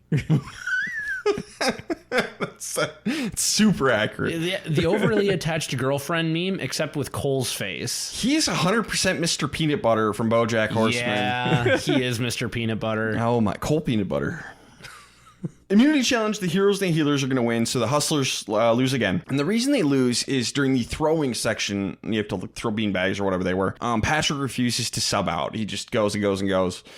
And it turns out Lauren has played softball for like 25 years, so she probably would have been amazing at it. But yeah, he just would not sub out. and everyone is pretty pissed at him, especially Lauren. Yeah. And Lauren's going to talk about her softball experience a lot. And whether or not she would have been successful, her exact point is we'll never know because Patrick would not get out of his own way and give someone else a chance. Can't do that. And she's 100% right. Yeah, she's completely right. She's justified. You'll never know. So yeah, pretty straightforward. Like the only question mark is the Allie Patrick outside of the game relationship. That is the only thing that is even giving Patrick a chance to stay because it's so clearly the person to go. But that does make it a little more complicated. Allie should want to keep Patrick, but if everyone else wants him gone, you gotta let him go. That's kind of the situation. So really the question for me is Ryan and Devin, they seem kind of gung-ho to take out Patrick, but why? Like, yes, he lost the challenge for you, but is there another reason? Are you annoyed with him? Do you not trust him? Is that it? He seems to trust you completely and will work with you all the way. So who do they trust more is my question. Who do Ryan and Devin trust more, Patrick and Lauren? We've not seen them really interact with Lauren almost at all. So that there's a big question mark there. That is how this vote should go, is who do Ryan and Devin trust more? Save that person, take out the other one. Well, and you get a little bit of Ryan and Devin, I don't want to say like butting heads, but debating this a little bit because it seems like Ryan wants to keep Patrick, but Devin wants to keep Lauren. And so I think that's really the only thing that we have to go off of right now is, do either of them have a better reason than the other for keeping one of them? It's interesting you guys have said what you've said because I have a note on my best player of the episode that Ryan bonded with Lauren in this episode a little bit. So that might be the difference maker, even if it was just a conversation. So at least I have a note saying that Ryan and Lauren bonded at one point this episode. I mean, sure, but I mean, there isn't much there. There's not much, but I mean, if we're splitting hairs and looking for a reason why they did something, that might be the explanation, or at least what the edit is trying to tell us. From what we saw, Lauren had like one conversation that I remember with Ryan as they were walking to, I don't know, get water or firewood or something. I think that's all it was just one conversation. And I don't think they showed a conversation with Patrick and Devin. On the flip side of that. So the votes are 4 votes for Patrick, 1 vote for Lauren. And based on the edit, it would seem like maybe Lauren is the right vote to go home. Just based on what we were shown. I would not be shocked if it's the other way at all. I'm really not confident about that call, whether this is the right move or not. But long story short, Ryan and Devin need to have a conversation. Keep the person you trust more, whoever that is, and go with that. So that's where I'm at. I'm kind of in the same boat where I'm going to trust what they did. Again, it was a 4-1 vote, and we've seen Patrick be volatile, to say the least. Like, Patrick and Joe and Alan, I mean, 3 bombs to defuse in their own respective ways. So I do not mind the Patrick vote on paper, nor in practice. Yeah, I said it was the right person to go home. I think it's a little bit annoying, but I think that at its core, they don't trust him as much as Lauren. Maybe it was him looking for an idol. I don't know. They might just be looking for a reason. Sure. For best player, I'm going to give mine to Lauren. She survived this vote. And then this move is also best for her because Ryan, Devin, and Allie at least had some sort of working relationship / alliance with Patrick at some point. Lauren never did. Patrick going out is awesome for Lauren. For me, I ended up saying really all of the hustlers for getting on board, and then I had to try and find a tiebreaker. My tiebreaker was that bonus conversation that Ryan had with Lauren, and because Ryan is in absolutely no danger this vote nor the seemingly the next one if they have to go to tribal again, I gave my tiebreaker to Ryan. Yeah, I said Lauren just because I think that she put in the work. I don't know if it would have gone against her if she didn't, but I think that her ability to just be a good social player in general really helped keep her around. Plus, she was butting heads with Patrick. So, if it's not him, it's probably going to be her. So good on her for making sure that didn't happen. Whatever ended up happening, if it was in the edit or not. Lauren and Patrick, amazing race. Let's go. Yes. Why Great not? TV. Derek, who do you have for worst player? Worst player, I have Cole for oversharing, not being overly dramatic, but just over romancing, and being way too over eager with way too much golden retriever energy. Cole is not very good at Survivor, but he is adorable. Yeah, it's absolutely Cole. They they got into a showman, so dishonorable mention to Jessica for that, but she's almost her primary purpose for it is strategic. I don't know if that's the case with Cole, because she does tell us like, oh, like it got me some information and I'm not looking at a showmance and blah blah blah blah blah. Cole, I don't think he cares. I think he's just happy to be around a pretty girl and he's gonna flirt and have a grand old time here on Survivor. This is just setting up to not be a good situation for him. Yeah, it's Cole. He belongs on Love Island, not Survivor. Episode 4, I don't like having snakes around. We are going to get a tribe swap. And this is an interesting one because we're going to go from 3 to 3, which is a little different. So we're going to have 3 tribes of 5. So in blue on Levu, Alan and Ashley are going to stay here. Oh, no. They're going to be joined by 2 healers in Desi and Joe and 1 hustler in Devin. In Soko, the yellow tribe, we are going to have 1 healer stay here. That's Rourke. She's going to be joined by 2 heroes, Chrissy and JP, and 2 hustlers, Allie and Ryan. On Yawa in red, we are going to have 1 hustler stay here, and that is Lauren. She's going to be joined by 1 hero in Ben and 3 healers in Cole, Jessica, and Dr. Mike. Oh, no. Uh-oh. I'm in danger. No. It's the 2 of the, like, the showman still stays alive. That's what the uh-oh is. Ryan's in danger then. Immediately we get a reward challenge which Yawa wins. And so each contestant on Yawa gets an individual bag of chips. And inside one of the bags of chips is a vote blocker. It's similar to the Super Idol from episode 1. You get to play it. It has to be played at this tribal council, so the losing tribe gets it. So Jessica's going to find it. If they lose, she gets to play it on somebody on her tribe and block their vote. If they win and send a different tribe to tribal council, she gets to block somebody else's vote on a different tribe. Okay, great. She's going to tell Cole and Mike, which, like again, you probably shouldn't tell people too much about this, but, like, this shouldn't hurt you too much if you tell your allies, like, hey, we can block somebody's vote on another tribe. It's just that Cole's bad at Survivor and destroys this for her. Yeah. Cole's going to tell Ben and Lauren to make inroads. So now everyone on the tribe knows about Jessica's advantage. Everyone. Yeah, great job, Cole. It's not the worst thing to share this information like Ryan did. You just need to do it together. Don't burn the people that you're closest with. Yeah. Well, and one thing that's going to come up is because we've got a cross-pollinated tribe, whoever ends up losing, it really matters who this gets sent to or if it's going to affect what happens on this tribe. And that's going to have an effect, and we're going to talk about that. Yes, and it wasn't completely shown on air. Ryan is going to tell Chrissy that he was the one who sent her the Super Idol, and it helps that they bonded. They're both from New Jersey, so we've already got the Jersey connection. This has become the Jersey Shore real quick, and Ryan and Chrissy bond even more about the Super Idol, so they're going to make an alliance. Ryan and Chrissy might be the 2 least Jersey Shore people to ever play Survivor. Yes, which is very funny. I would never guess they were from Jersey, and that's a compliment to those 2. Yeah, right. Congratulations. Catching strays from Ryan. They deserve it and they know it. I feel like New Jersey is like the Nickelback of the United States. Everyone hates them and nobody knows why. Jersey Shore. I know why. But like they didn't do Jersey Shore. Like Jersey, MTV did it. Yeah, but they those people exist. Jersey listeners, do you feel you deserve your reputation? Please leave a comment. You absolutely do. I know we have subscribers and followers from New Jersey. The 2 locations that we make fun of. Philadelphia and Jersey. Yep. No, Philadelphia, they know they deserve it. Like even people from Philadelphia who don't individually deserve it, they know as a state and as a city they deserve it. Hey, it's always sunny there though, so. See, that was just a dumb joke. Thank you. And then I started blasting. So anyways. Put Frank on Survivor.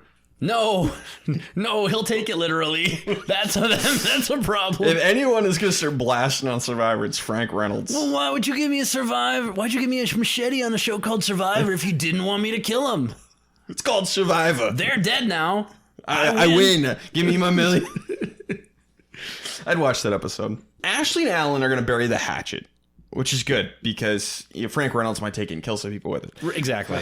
But yeah, they know they have to work together because they're the only two heroes in the tribe. They need to pull in Devin to take out a healer. Like, this is like, we have to survive this. We have no choice but to work together. So good for both of them. They do succeed in this. Like, their plan ends up not working for reasons outside of their control, but they do succeed in working together and recruiting Devin. So I'll give them a hand. For at least making progress in their survivor acumen. Yes, backpats all around. Alternatively, you could go the route of turning against each other. If Ashley really didn't want to work with Alan anymore, she could use this opportunity to get rid of him. Everyone else on the tribe should be okay with that. It's risky because then if you lose again, you're probably going to be next. But exactly, it's an option. I think the fact that they lose the first immunity challenge here, like, you can't do that because if you could lose again, you're done. I think you have to go the route where you two need to work together and might as well try and start off with that. So I think they make the right call. You think that maybe it'd be right for Ashley to turn on Alan if it was, the last vote before the merge? Maybe. Potentially. Depends on how, if Alan can shape up. Desi and Joe, they kind of think the same thing. They want to pull in Devin. They want to take out Hero. So Joe is going to lie to him and say the heroes approached him to take him out. And Joe does not come off as the most believable person. And I don't know how much Devin actually buys this. It doesn't make a ton of sense. Like, if you think about it, like, why would anyone choose to target the person in the middle in this specific situation? Like, that just, I wouldn't buy it if I was Devin. I'd be like, that makes no sense. And you come off as kind of used car salesman-y. No. Yeah, I mean, let's be clear. Joe, when he does a charisma check, is rolling a D4 with disadvantage. He just, okay, cool. You rolled a 3. I guess, you didn't drop the machete on your foot, but like, no one believes you. Like, yeah. Nah, that was not very effective. Now, I've been kind of critical of Joe so far. I want to make it clear, I really enjoy Joe as a character. I love Joe on the season. He's not a good Survivor player. Yes, he's not a good Survivor player. You cannot think about that. He's not a good Survivor player. I think that's just a little too... Like, he's no Alan. He has strategic chops. Joe has strategic chops. I didn't say he was a bad Survivor player. I said he's not a good Survivor player. He is heading down that Russell Hantz road where Joe could make it to the end and lose and maybe get a vote or two. Yeah, Joe and Russell Hantz, I think, is a pretty good comparison. I think you put it really well earlier that he is a less effective Tony. Yes. You can't replicate Tony's game. People who try to, or just, maybe they're not trying to, but that's just their personality and how they play the game. I think that Joe was very similar to Tony in that way, just not effective. I think Joe and Tony are just, they have a lot of similarity because Joe is a probation officer, a cop from Connecticut. Connecticut's not far from Jersey. So yeah, I just think there's just similarities beyond just as Survivor players. So here, yeah, so I think Joe has that kind of like East Coast energy that can rub people the wrong way if you're not from the East Coast, and he probably, he doesn't mean to, but he's just very straightforward. So he's got that problem with his social game, but I think he really has a good strategic mind for the game. So I want to say he's like full on bad at Survivor. I just think he's missing a critical component, the same one that Russell Hantz is missing. Yeah, he's in a really fast car without a steering wheel. I mean, that it's still... No. He has a steering wheel, but it's just a wrench that he is bolted on. His brake doesn't work. Yeah. But you can swerve and miss things as long as you can, but eventually you're going to hit something. Yeah. So for Joe to pull out a win, I think is hard. I mean, he's got to bring too much more unlikable people to the end with him. So maybe like bring Alan and Patrick to the end. Oh no. He might lose to Alan though. He kind of out crazies him. No. On this tribe, I think I can definitively say that Joe out crazies Alan because Alan seems to have calmed down at least a little bit. Everything crazy that Joe does from here on out is at least intentional. Like he's going for a certain thing. I don't know what Alan was going for. Derek, if we were covering this season live, Alan would have a fork in him. Yes, he would. Yes, he would. And you know that. Yes, he would. Now, I also do think Joe would have a fork in him. Joe would probably get a fork after this episode, I think. Interesting. That's interesting that you say that. Yes. Okay. But because I've never thought about that. I don't play the Forks game on rewinds, but All right, Derek, time to go back, watch every season and fork updates. and fork people. Yeah, absolutely. Let us know how it goes. Alan would have gotten it after episode 1. Joe, he'd be in heavy consideration for getting one here. His intent might save him, but at the same time, it's a bold strategy, Cotton. Is bold strategy. I think he would have also given one to Cole. Oh yeah. Cole and Jessica would probably both. Actually, I would spare Jessica because at least she's annoyed with Cole, but Cole would have a fork. Yeah. So Lauren is going to tell Mike about the advantage that Jessica got. And Mike's going to pretend like he didn't know about it. He's immediately going to go tell Jessica and Cole, like, what the heck is going on here? Why do Lauren and Ben know about that advantage? Who told? Are you guys trying to screw me over? And Jessica's like, what are you talking about? And Cole's like, what are you talking about? Mike walks away. Okay, so I may have told Ben. Cole, you dumbass. And we kind of skipped over it, or at least I forgot to mention it, but we did hear the words from Cole because he had this realization, and this is the reason why he shared the information. He said, "Knowledge is power." Ugh. Oh, okay. If Cole is the reason that we have knowledge is power, then I'm very mad at Cole. But yeah, so he's going to say, I didn't tell Lauren, but I told Ben. Liar. But Jessica does trust him less. Like, okay, cool. Maybe I can't work with Cole. Correct. It's time to, get rid of Cole. Use him for the fire. Yeah, and move on. Rule 35, no one to cut ties. Yeah. Immunity challenge. I just want to point out, like, what this is, I think the challenge name is called The Color and the Shape, and which is a Foo Fighters song. And Jeff is going to make a couple of Foo Fighters reference during the challenge, during his commentary. And I'm just like, but what? It's so random. Why are we doing so many Foo Fighters references during this challenge? No, so it's intentional? But isn't it a thing, though? Josh, the On Fire podcast, season 1, doesn't he talk about how he tries to work classic rock and other rock references into Survivor and into production whenever he can? Is Jeff just a Foo Fighters fan? Is that the answer? Oh, I'm sure he's a Foo Fighters fan. Okay. Right. I just thought it was odd because I knew the challenge was called, like, The Color and the Shape, but then he, like, says, like, Long Road to Ruin. I'm like, that's a Foo Fighters song. What are we doing? Jeff, what are you doing? Is Dave Grohl gonna come out with some sort of advantage? The Dave Grohl idol. The Dave Grohl idol. It's a fake idol. It's a pretender idol. Ooh, I like it. Very nice. Stupid. Yawa and Soko are going to win, so Levu's going to tribal council, which means Devin is the swing vote. So he and Ashley talk, and she's going to explain, like, no, Joe is full of crap. We never wanted you out. We want you to work with us. Joe is such a liar. So they're like, okay, cool. Joe's going home. Easy peasy. They are going to hug, which Desi sees. So Desi reports back to Joe. Okay, seems like Devin is with the healers. If they're hugging over on that side, we might be in trouble. So Joe has a plan. He is going to draw the votes onto himself because he has the idol. He's going to start an open forum and basically say Ashley should go home because she's the weakest. Pisses everyone off. Okay, like, yes, you're right. He is pissing everyone off, but it is intentional and to draw the votes onto himself. If I'm on the jury and I found out that's what Joe was doing, I think I might give him my vote for that. Other people will still be pissed. I love this move. Here's, I couldn't tell how intentional it was. I felt there's a little bit of backtracking after the fact because I think that just watching it live, it felt like he got a little carried away with himself, and Ashley turned it on him pretty well. Just like, okay, then, like, tell us, who do you want? Or someone mentioned that. I feel like he ended up just getting backed into a corner a little bit. But then after the fact, he's like, no, I wanted that to happen. I wanted all the attention on me because then I'm going to play the idol on myself. It's like, yes, it's going to work out that way. But I think that he just kind of came to that conclusion after the fact. It's like, no, this is going to be perfect.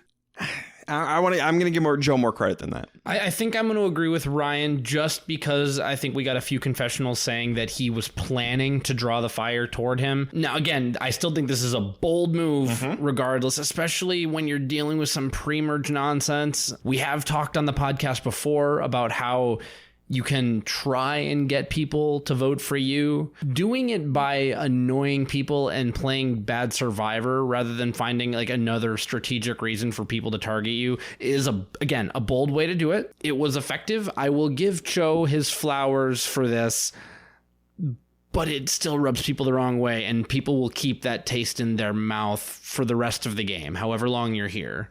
Yeah, I think Joe's best bet is if he can pull this off is when he gets back, he'd be like, "Hey guys, I'm sorry I was being such a jerk earlier. I was just trying to draw the votes. I'm really a nice guy if you get to know me. But yeah, I was intentionally being a jerk, so I apologize." Like that's the best way to do this. Which is not what he does. It's not what he does. It's not. But if we're consulting, this is a desperate situation for Joe and Desi. You're in a tribe of 5. It's the first vote after a swap. Not a great position to be in. And Joe is going to make a good point, because Desi's going to be like, what if they vote for me now? What if they think you're trying to draw the votes and they put the votes on me and now I'm home? I'm out because you screwed up. Fair. And Joe is going to say, like, if we need to, I'll play the idol on you because I need you. It doesn't matter. Like, if one of us goes home, the other one is next. We have to win this thing. He's right.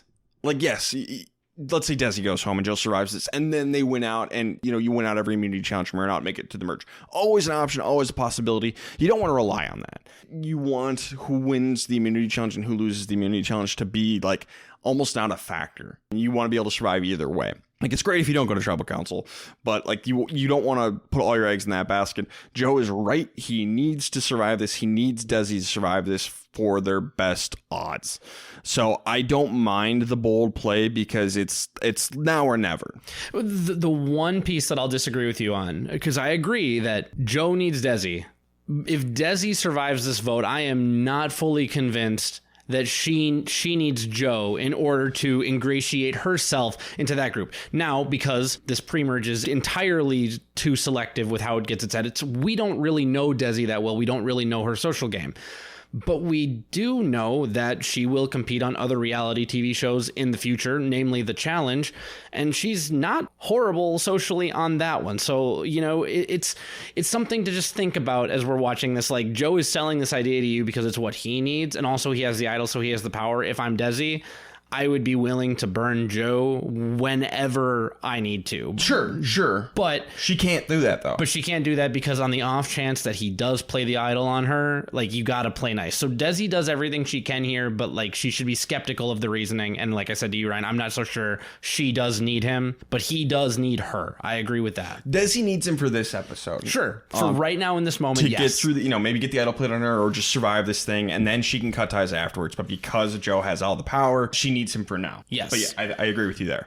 So we're not going to see this really, but Jessica is going to play the vote blocker on Devin, which is insanely questionable. On paper, you're trying to protect your healers because you haven't met Devin, you haven't met Alan, you haven't met Ashley. It's a very, very easy move. You play the vote blocker on a hero just to give your healers the best chance of making it through. Why play it on Devin, the potential swing vote? He might have been working with Joe and Desi. You don't know where he was going to end up. Why vote for him? And what happened was because everyone on Jessica's tribe knew about this vote blocker. A cross-pollinated tribe who also have connections on the losing tribe. Ben, and probably to a lesser extent, Lauren, kind of like forced this into being a group vote blocker, and they discussed it. And they'd be like, hey, the fairest thing to do is to put it on Devin and just, a 2v2 and see what happens. So allegedly it was mostly Ben who kind of just like forced Jessica's hand. That said... Jessica, it's yours. Just play it on Alan or Ashley and call it a day.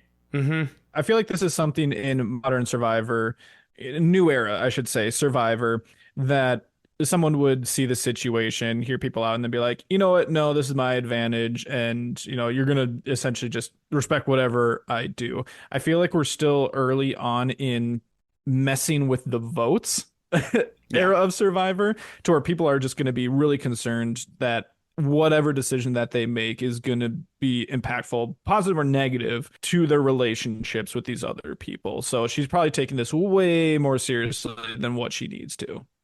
And she probably feels like she has to dig herself out of a hole that Cole has dug her into, because she had this secret and now everyone knows about it. Okay, well, now in order to try and build back a little trust, I'm going to do what you say. I don't agree with it, but I will say, even though it's not shown, good on Ben and Lauren for talking Jessica into a bad move with her vote blocker. Whatever the discussion they had about it, Jessica should just shut that down. Be like, you don't even let that start. Just say, I'm playing it on Alan, and then move on. That's it. You just end it there. And if they're angry about it, let them be mad. Yep. Vote them out later. Devin gets this in his bag. He does not know what's being played on him. He assumes that he is getting something to play, which just sucks, because we're going to go to Tribal Council. Devin learns that it's played on him. His vote is blocked, and we get the line, that is not an advantage. One of the most memorable moments of the pre-merge early nomination. Yes, 100%. Just that blank look at the camera. That is not an advantage. Very Keanu Reeves energy here. Just the way he says it. I know Kung Fu. It's very that. I love it. Socrates does not like this. And the beware advantage is born here. Not really, but I wouldn't be surprised if this kind of put it into their heads of, more bad stuff. This is very unbodacious. Yes, exactly. Joe is going to play the hidden mini idol, and he looks back to get a read on people's faces. And Ashley's going to confirm this, that Ashley screws up and freaks out that he's playing it on himself because she assumes it's going to be her going home. So just cool, I know to play this on myself. Thank you very much. And he does. Yeah, we weren't really showing anything that added just any sort of signal or giveaway in her face. But no. Ashley did admit to it, so I'll trust them that there was something that gave it away. I didn't see anything that would have been him versus I think there was definitely something on her face giving it away, but the question with all these is, how is this edited? Is this edited in order? Are these just nice reaction shots that we're gonna drop in for dramatic effect? That's always the question for me. But both Joe and Ashley are gonna confirm this for us in the next episode, so I'm gonna take this as gospel truth. So he plays it on himself. 2 votes for Joe, 2 votes for Alan. Alan's going to get blasted out of the game. I think Ashley and Alan should have targeted Desi, because it seemed a little obvious that Joe might have been trying to draw the votes. So why not play it safe and just knock out Desi? So I think that was a bad call on their part. I agree with you. I think that I don't want to say the obvious, but I feel pretty strongly that voting for Desi is the right move instead, just because, one, like you said, it really playing up that, he's drawing votes to him, whether intentional or not. I think that he's also the type of person who isn't going to risk his spot in the game. He's gonna save himself in the end. He just seems like that type of person. For best player, I'm gonna give mine to Joe. Drawing the votes on himself. He read Ashley's face correctly. He played the idol himself. He knocked out Alan. I don't like his lie to Devin at the beginning. And yeah, you could definitely point out, you were kind of a jerk in the episode, but it was an intentional move that worked. And technically, I don't know if he's got the ability, but technically, he can dig himself out of this if he plays the next episode correctly. So Joe's my best. I'm going to say it's not Joe, and I'm going to tell you why, because this still happens in the episode. We're going to get more of this back at camp at the beginning of the next one, but after the vote is read, Joe puts his finger in Ashley's face and says, I read your face, baby girl, and basically throws it in her face that Alan just went home. Well, it's not an act anymore. There's no reason to do that. If you're being a jackwagon to draw the votes on you, it turns out that Joe's just really good at being a jackwagon, and he happened to have an idol. This is Tyson bullying Katie for no reason. You don't do this in Survivor. And so for that reason, I'm out.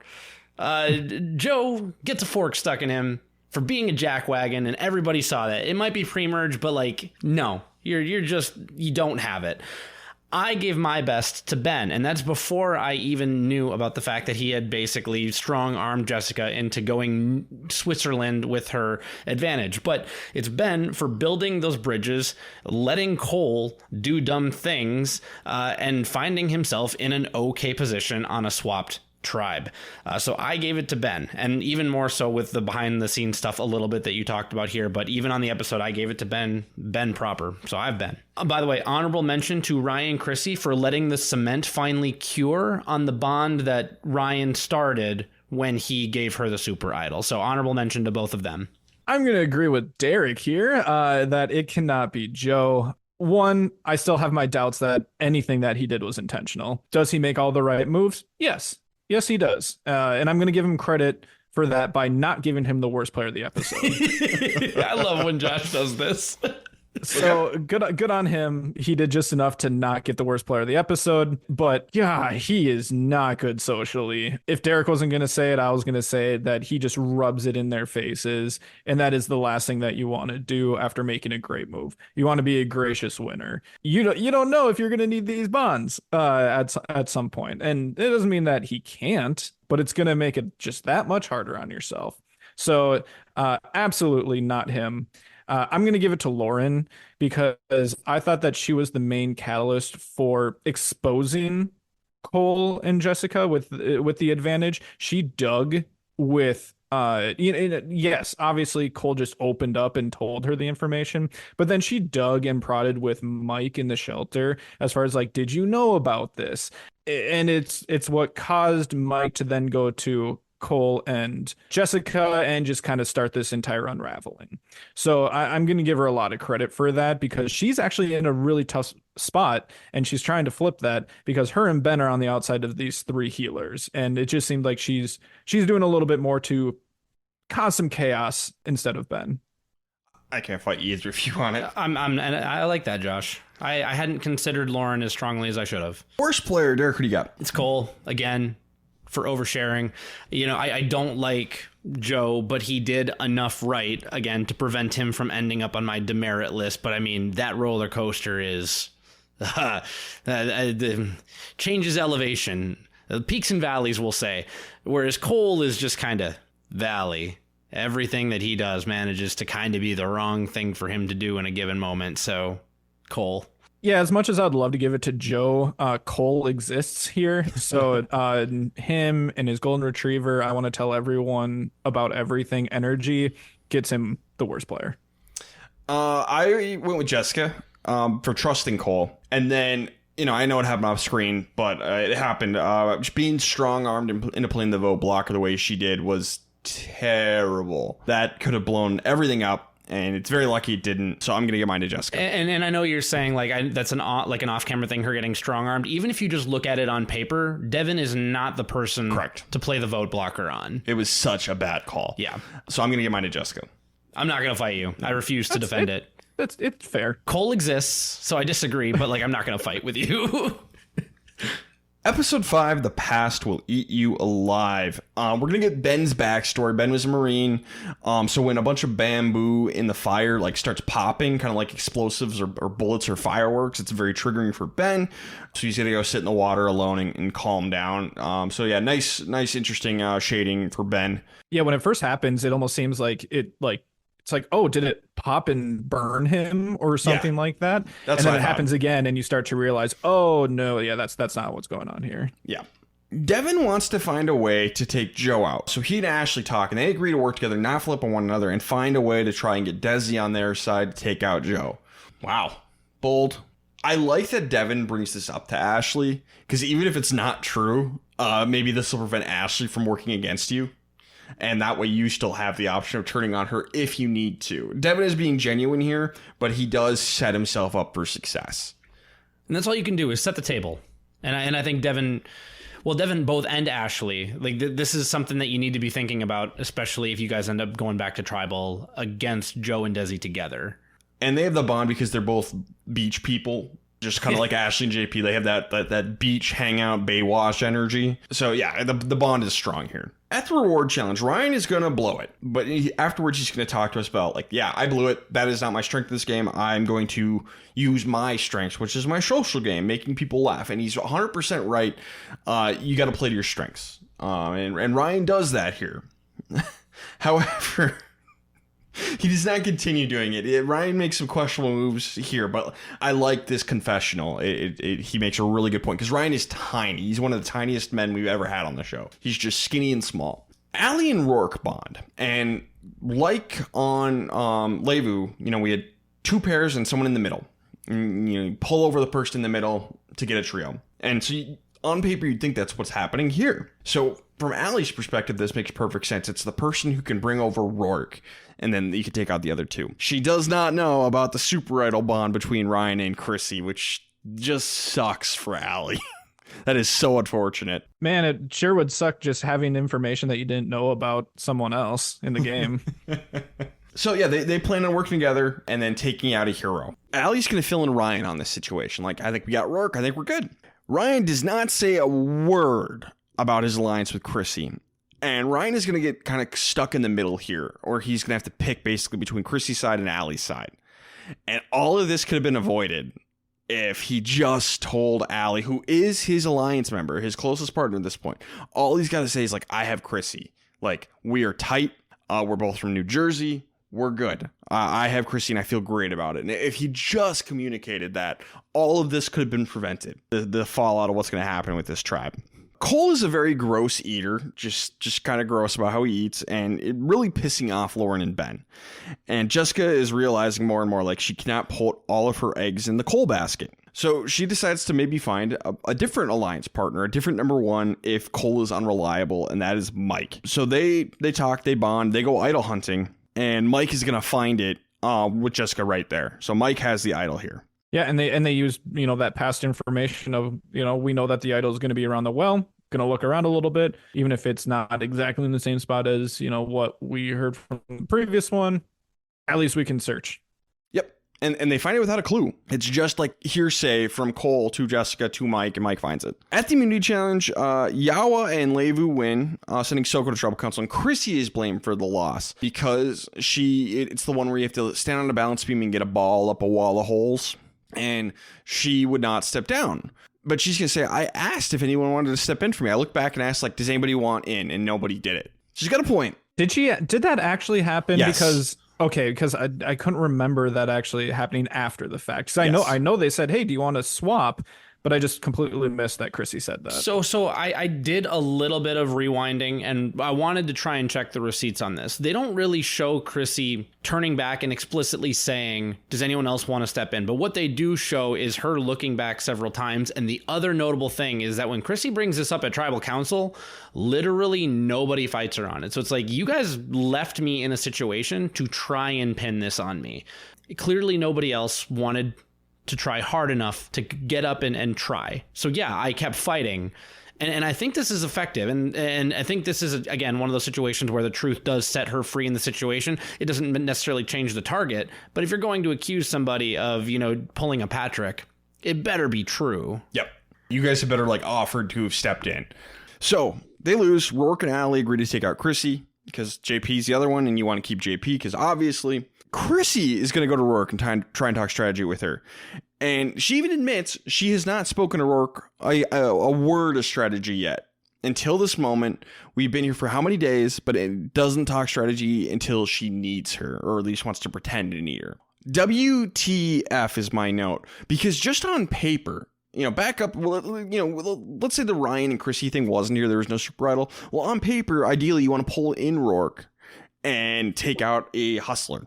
Why on earth have you not spoken a word of strategy to Rourke?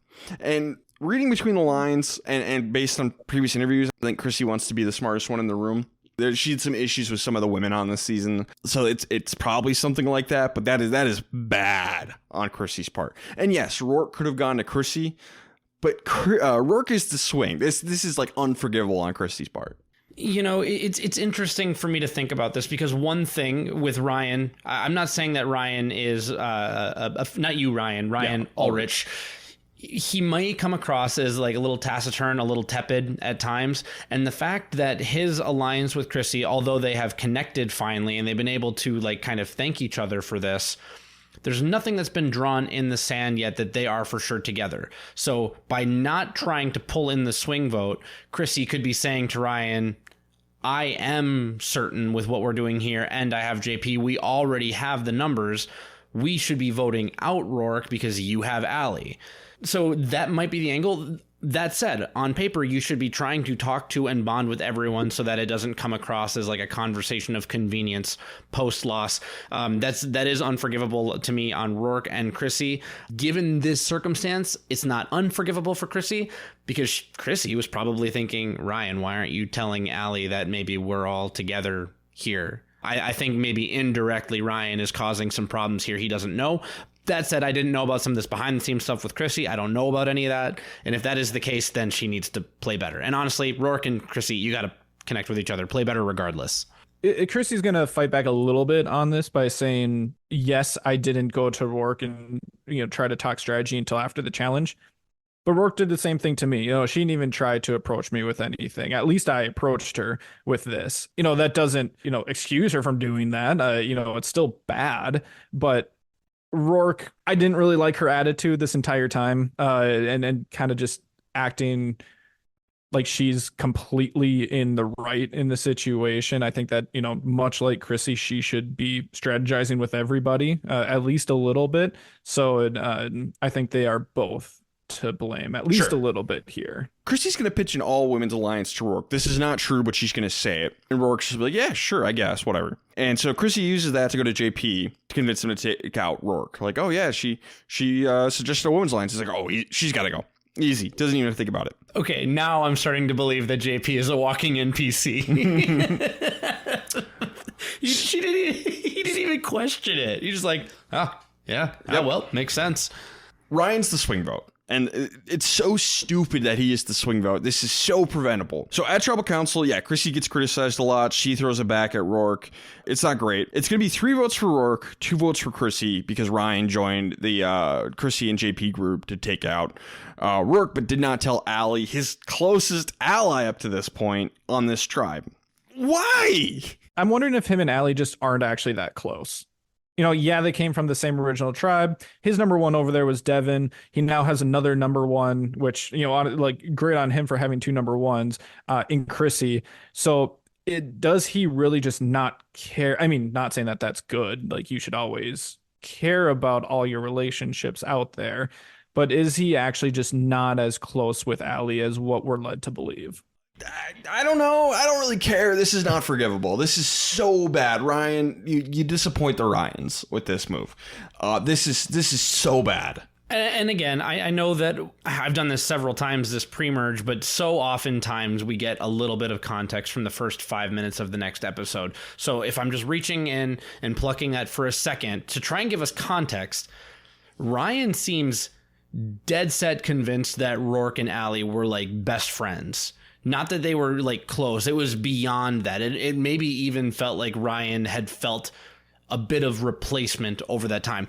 That does not forgive the situation, because the bond that you built at the original camp should have him bringing her in. They create a group of 4 and all come together and vote out Rourke together. And then, cool, Allie can go next if that's what Ryan really feels like he wants to do.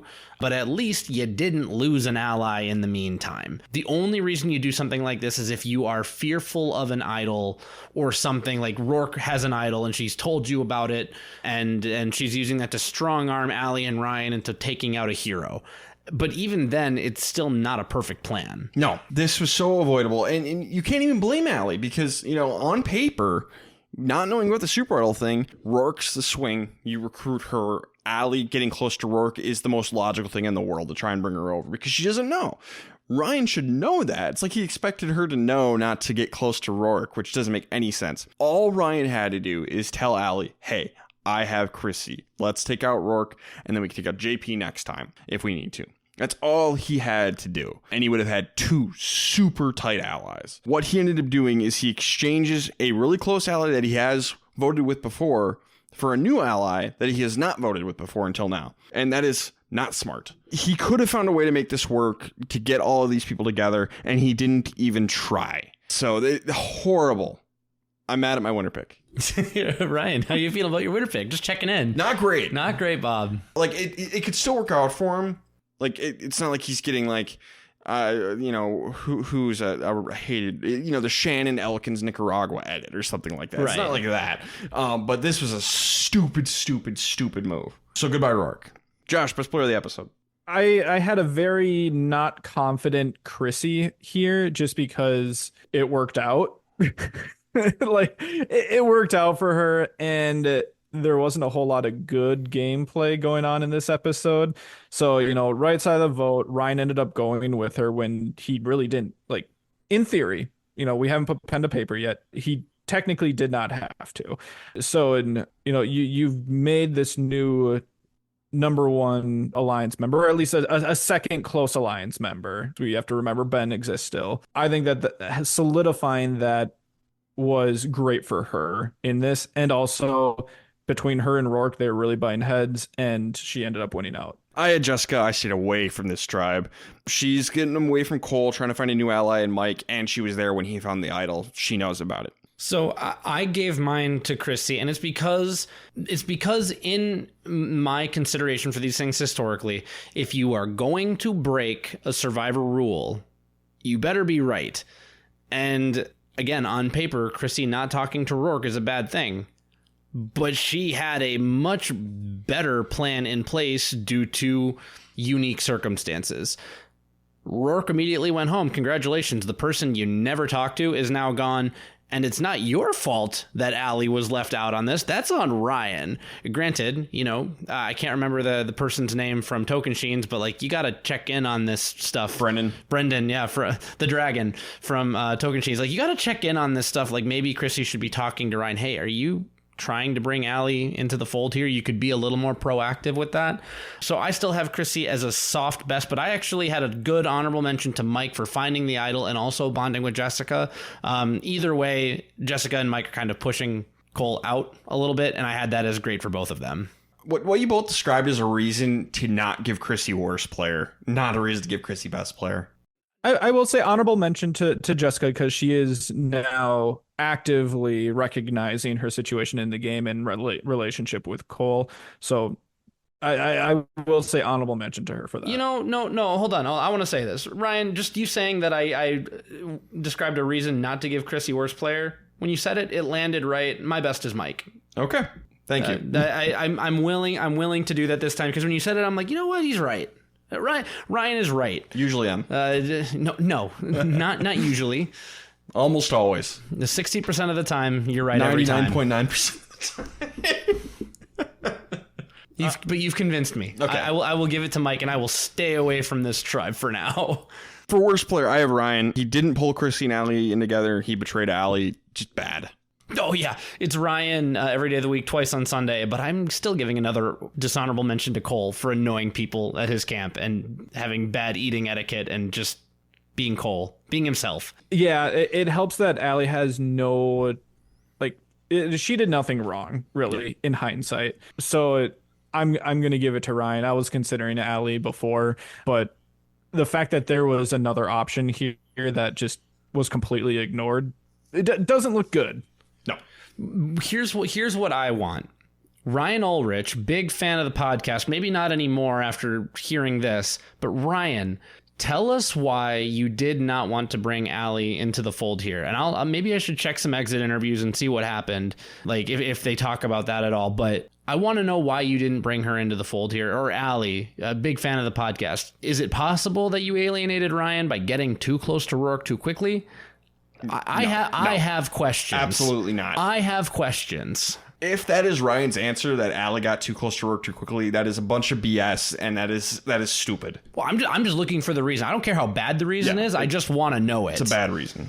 Episode 6, This Is Why You Play Survivor. Allie is rightfully pissed at Ryan, and Ryan does try to play it like he didn't trust Rourke. That's not a good enough reason. Allie's like, all you had to do was tell me that. I thought it was helping us. And it's like, yes, exactly. So Allie did nothing wrong. Yeah, this was awful. Like, this cemented the fact that Ryan was the worst player of the previous episode. Yeah. And unfortunately now with the fallout of this fight, it solidifies that Allie needs to go next for Ryan's game. Because he blew it, and now he's going to cut all of this unfortunately burned bridge. Cole wants to eat more and more food at camp, and nobody else wants to. And yeah, Cole's one of those guys who...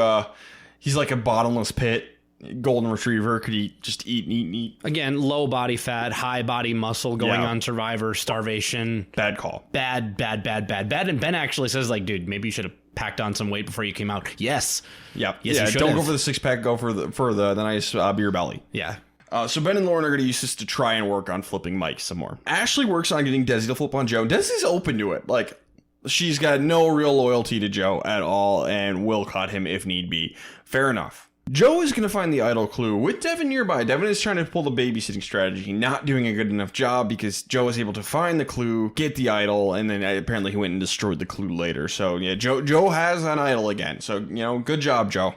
Yeah, he's going to sneak out in the middle of the night and go grab it while everyone's just taking a snooze. Well done. And the fact that he found that and did not alert Devin to finding a clue, well done. Yeah, it helps that he knows that there's clues out there already, and Devin has no idea that there's clues like this, so he's probably just he's waiting for Joe to be like digging around and trying to find something versus just walking by a tree and seeing something drawn on it.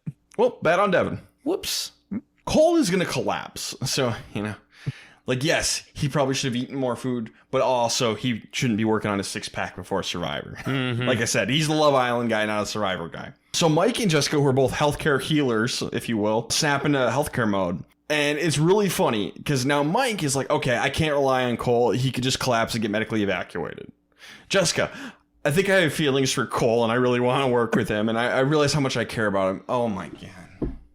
I'm annoyed. What are we doing? So yeah, Jessica, this makes her go back to Cole, and Mike's like, cool. Hey, Ben, Lauren, you need an ally? Also, kind of surprising that someone collapsed here and medical didn't get called in or anything. It's just like, oh no, they're fine.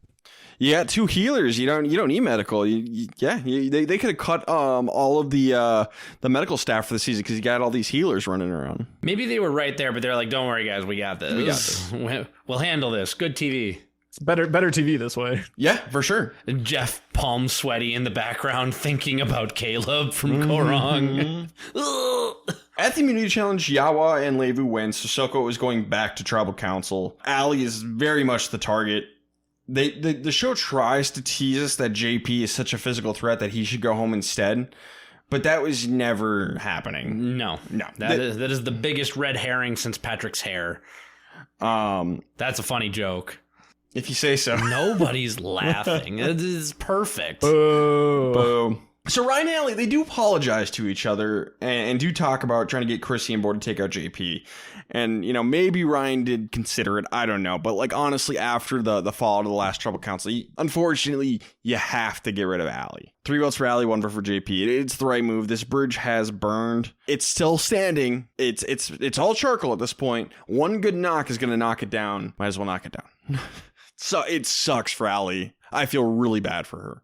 I think there was still opportunity to repair this here. I actually thought that JP could have been going home just because don't let one vote destroy an entire relationship. If it's been since the beginning of the game, try to repair that and vote out this big, strong, threat in the last vote before the merge, as long as Chrissy is willing to do that. If she's not willing to do that, then no, obviously not.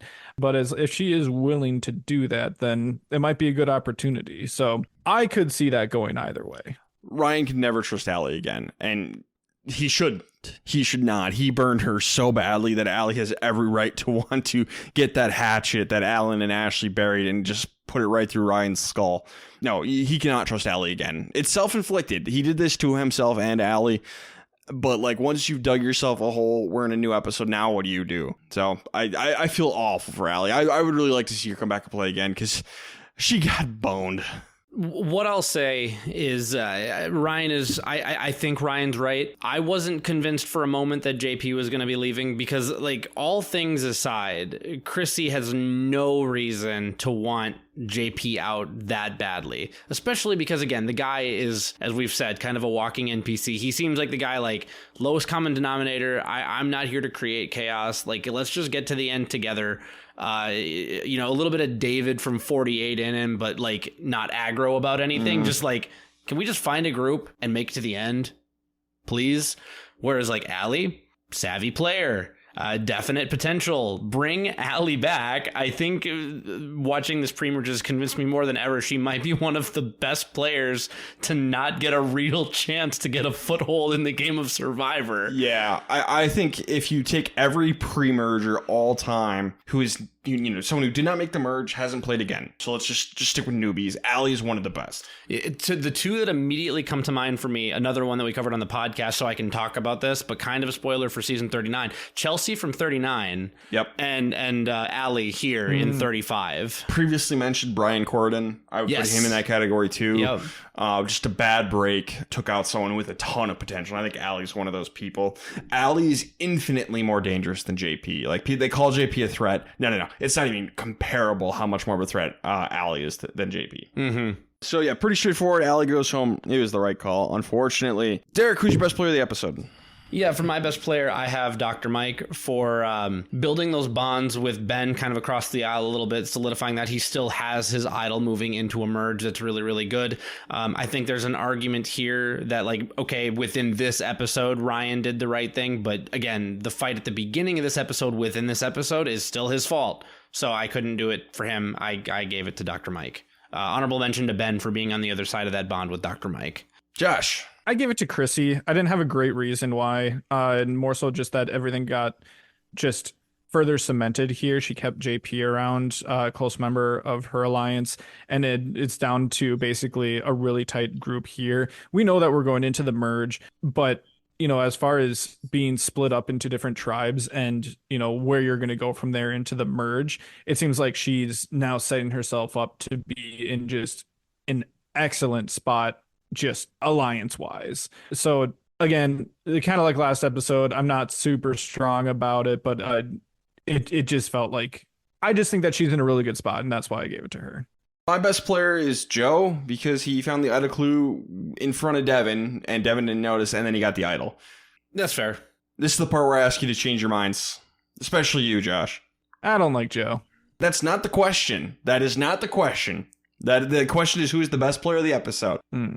I like Dr. Mike bonding with Ben more than I like Joe finding the idol. More understandable than what you said. Oh, come on. I think you're wrong. I'll give an honorable mention to Joe, but... You guys are letting your dislike of Joe shade your pick here, yes. And you're both wrong for doing so. But you know what? That is my right to be wrong. Fine, as long as you can admit you were wrong. I'm placating to you a little bit. You know my reasoning is better. You just don't like Joe. Yeah, so? So either admit you're wrong or admit that it's Joe. I stand with you, Josh. Ryan, you get one. You get one. For both of us. I'll yeah. It's better than I usually do. I'll switch to Joe. Thank you. Begrudgingly. All right, worst player, Josh, who do you got? I give it to Cole. Gosh. There was nothing really he could do, so it's hard to, like, my reasoning isn't going to be great because of that, but I'm going to give him the worst player of the episode for essentially his life leading up to Survivor. And this being kind of like the culmination of that. So fair or not, maybe it's not fair, but I'm going to move that association and concentrate it into this episode strictly because, his body is not built for the show that he is on. And that's bad enough for me. Josh, I completely agree. I'm doing the exact same thing for the exact same reason. And I had the exact same thought process. I'm like, this is fair. Not really. I'm doing it anyway. It's hard because the Allie vote was pretty straightforward and pretty obvious. And we didn't, again, with these episodes being edited the way they are, we don't see a lot of bad stuff going on. So I also had Cole, but I want to point out that at this point I did, even though I said earlier I'm not going to give worst player to Ryan, I did give a dishonorable mention to Ryan because I was still trying to sort out in my mind, like, okay, yes, you had to vote out Allie after what you did, but I was still kind of confused from the previous episode.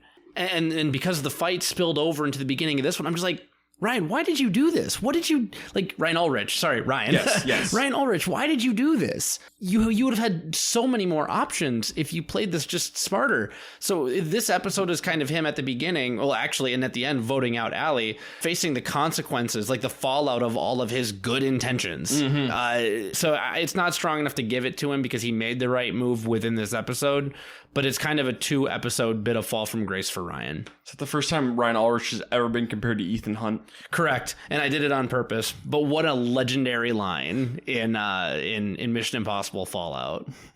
All right, that is the pre-merge of heroes, healers, hustlers. So let's talk about our winner picks. Boy, what a situation. I have Ryan. That's who I have. I'm stuck with him. Would I change it? I want to. But I'm struggling to think of who I would move to. I think Devin is probably the answer. So yeah, I think I would move to Devin at this point. But I'm not super high on anybody. So yeah, but I'll move to Devin. But I can't. I'm stuck on Ryan. Yeah, my winner pick is Chrissy. I don't see enough to get off of Chrissy as the winner pick. She's not playing a perfect game, but she is playing a game that could win.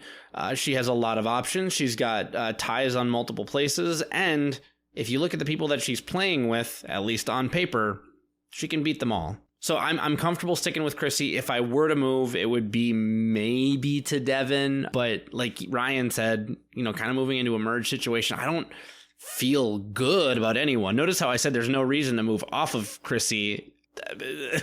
There's just no one else that's like clearly rising above that. Yeah. So my winner pick is Ryan. And I think I would stay with him mostly because there's not a great option like you guys are saying. But also, I'm going to try to leave the pre-merge in the pre-merge. If Ali was still around going into the merge, that would be completely different. But he was able to, pick his path, right or wrong, and his method, right or wrong, for doing so. He picked his path and kind of left all that in the past, and nothing is going to be, no one's going to be on the jury where there'll be repercussions for that interaction. So I'm going to try to leave that in the pre-merge and look at it going forward. He has a number one ally in Devin and a close number one ally in Chrissy.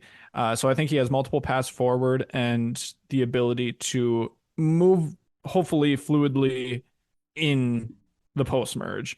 So not great. Absolutely not great, but I'm gonna stay with him. Okay. All right, let's get a best and worst player of the pre-merge. Derek, kick us off. Who do you got? And as a reminder, we can't give it to anyone who's voted out. It's the top 12 here.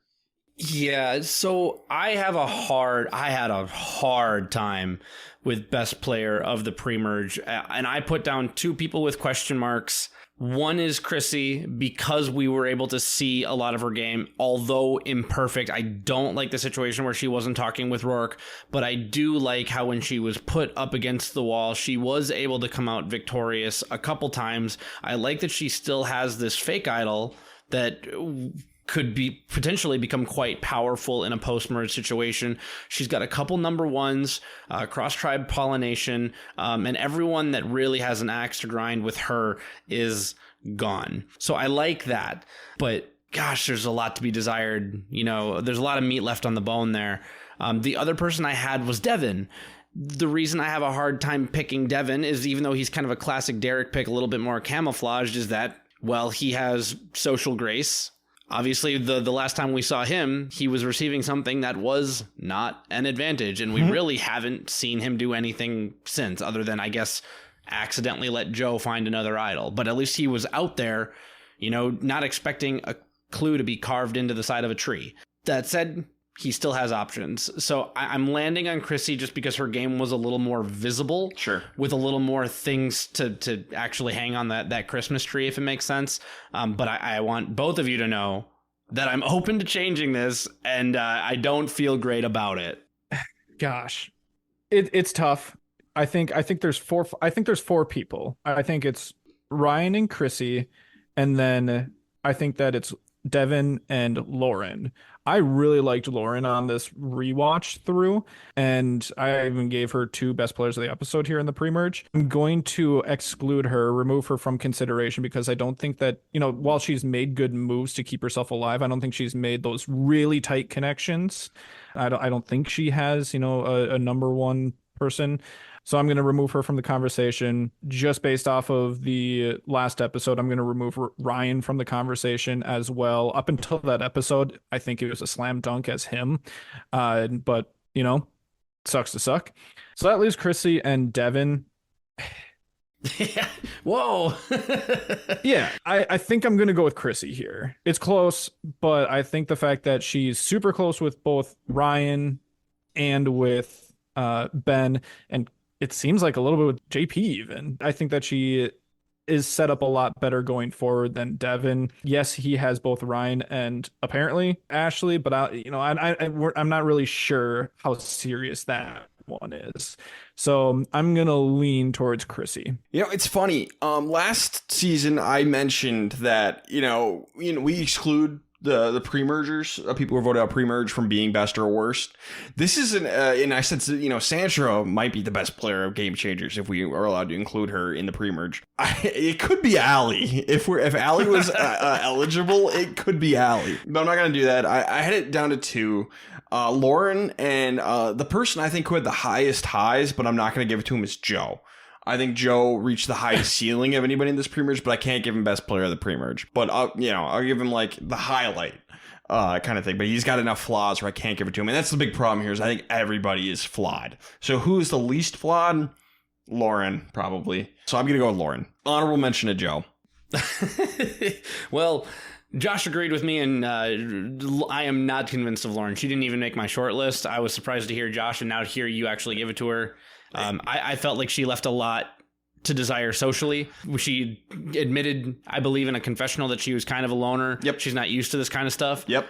That is almost like an automatic exclusion for me. Almost. Maybe on any other season it would be, but these people are not great at Survivor, and I think you guys are both way too high on Chrissy.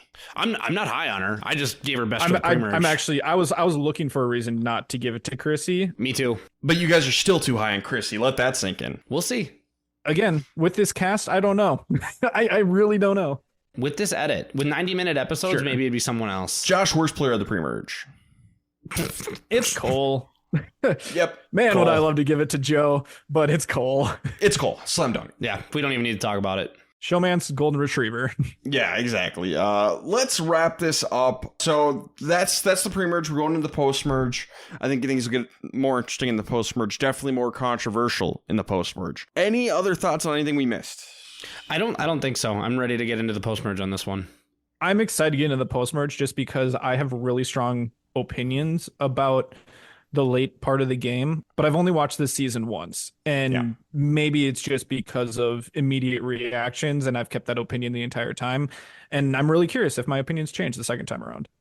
All right. Anything on the weather report, Derek? It stormed one time while they were at Tribal Council, but otherwise it seems like it's been pretty decent weather in Fiji. Sure. Cole passed out from heat, probably, or from food. I don't know. Lack of food, it seemed like. All right. Last thing we gotta do is check in with Josh Weschler, our memorability correspondent. Josh, what is the most memorable moment of the pre-merge?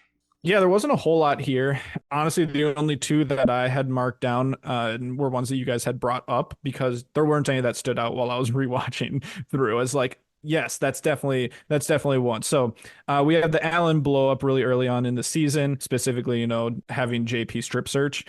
And then we also have that is not an advantage from Devin. So those are the only two finalists I have here in the pre-merge. Yeah, my vote's for Alan just because I when it comes to like just remembering it, I just think of Alan's just crazy eyes as JP is like strip searching. Just the look on Alan's face is the most memorable moment to me. He just looks insane. And for whatever this is worth, Josh, when we played our game, I remembered Alan because I knew that he was crazy and he like had a flip out early in the season and that he couldn't be trusted. Like I looked at him, I'm like, oh yeah, that's Alan.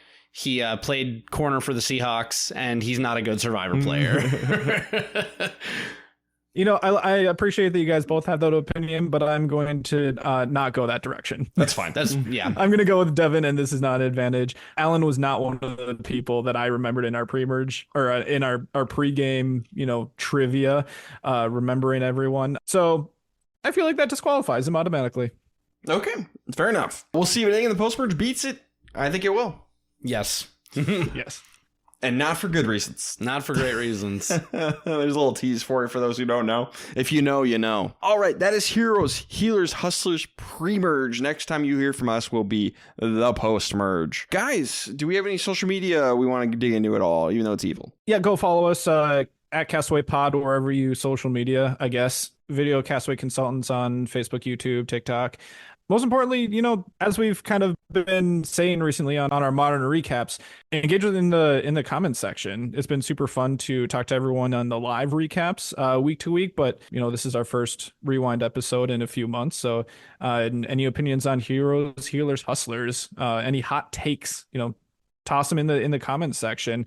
Try as well to be spoiler free for the post merge. Try to only talk about the pre merge in the comment section. Reserve any spoilers or anything for the post merge podcast. And the only thing I'll add on social media side is there have been a couple Reddit threads that have popped up in the off season, as it does every year. What is your favorite Survivor podcast? And again, several people have come out and said Castaway Consultants. I believe one even said there was a question, which Survivor podcast does the best recap or does the best strategic analysis, and there was a comment that said Castaway Consultants, people just don't know it yet. That's really nice. That makes me very happy. So thank you for that. And I do try and pop in on these comments and just say thank you. I don't really shill for us or advertise for us on Reddit, but I want you guys to know that we're there, we're watching, and it does mean a lot. One person said, I love the Castaway Consultants, even if they're wrong sometimes. Well, hopefully that person is in the Spotify comments